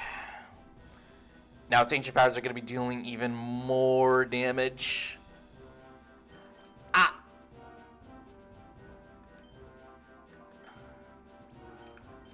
It's fine, it's fine, it's fine. I almost called. That would have been really bad.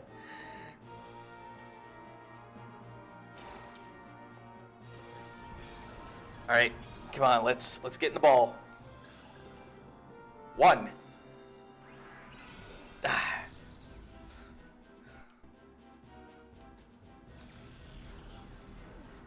At least it's,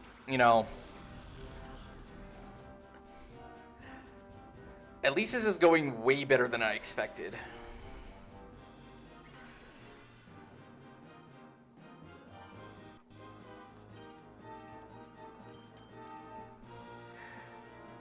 And plus, I have a feeling we're gonna have to bring this thing down to the red. And I do genuinely hope that Signal Beam does not land a Confusion proc, because that would be really bad. 1, 2. Oh, hey, yo, thanks. I hope you're having a great day too. You just caught me in probably the most climactic battle yet.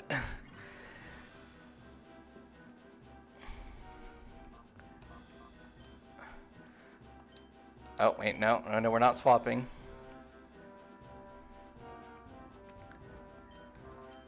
Oh, oh crap! No, controller, no! That's not good. Oh no. 1, 2, 3. That would have been so peak. It would have been so peak if that actually connected. I know, right? I did a miss input, and for the looks of it, I think it ran out of ancient powers. So it said Shadow Rush has infinite TM uses, or infinite uses, and it no longer does oh, wait a minute. I can't safely swap out into Hitmontop because it's going to take a drill peck. Alright, let's go over it again.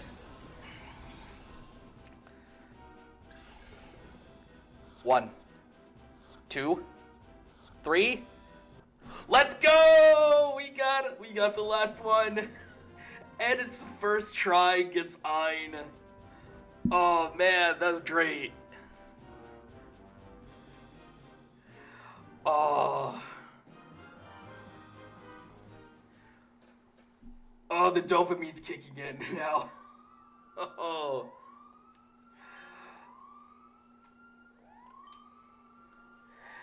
That's probably not gonna happen again.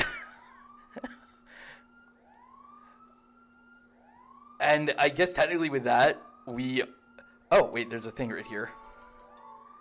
A data ROM. We're definitely going to be making use of that later. Oh, and what's this? TM20. Isn't that Earthquake?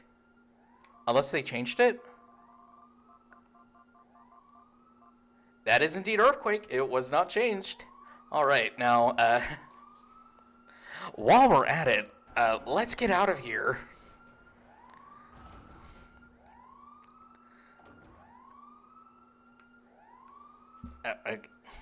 That's say it's like, hello, can I move? I seem to not be moving. Alright. And with that, we are officially done with this Shadow Pokemon Lab. The longest. Technically, it's the longest section of the game. Oh, yeah, I'll make sure I'll make sure to save. Don't you worry. Oh, I got mail. Let's see, check the mail. Lab data, you find any data the Shadow Pokemon Lab? Oh, hey, what a coincidence. What a coincidence that I just happened to pick up that data ROM. That it was clearly right next to Ein. Wow. What a battle that was. I did not think that they had a backup plan in case they got Drizzle was wiped away. But needless to say, this was there were a few hiccups, but I am really pleased with that battle against Ein. I think I could have pulled it off a little bit better.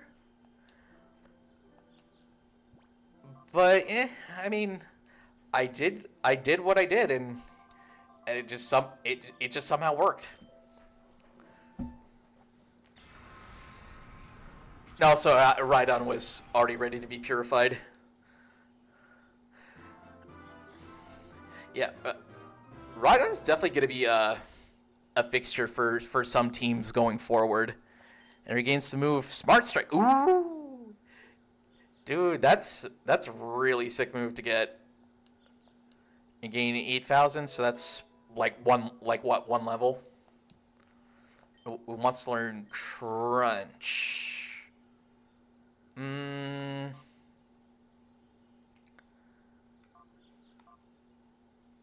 mean, am I really gonna need Rock Blast? I mean, I probably won't. I mean, I may end up regretting it, but it's fine, and it'll be fine. And might as well give a nickname for Rhydon here. I mean, if anyone has any suggestions, I'm willing to use them, as long as it's appropriate.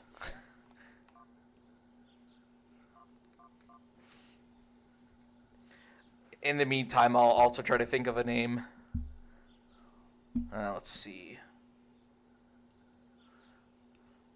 That one I did come up with, Scissor, was actually kind of neat.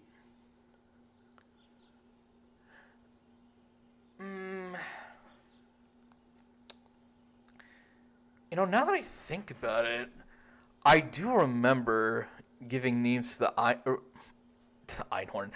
Well, I kind of ruined up the setup for that. The Rhyhorn line. The thing I remember was when I was much younger, I used to call them Einhorn and Eindon, and then by extension later on Einpurier. So you know what? Let's just keep up the tradition that I think maybe 8 or 9-year-old me made. I'll just name him Eindon. And this also goes to show that mouth's a little dry. I mean, I've been yapping for who knows how long. There is technically a few things that I could do, beforehand, but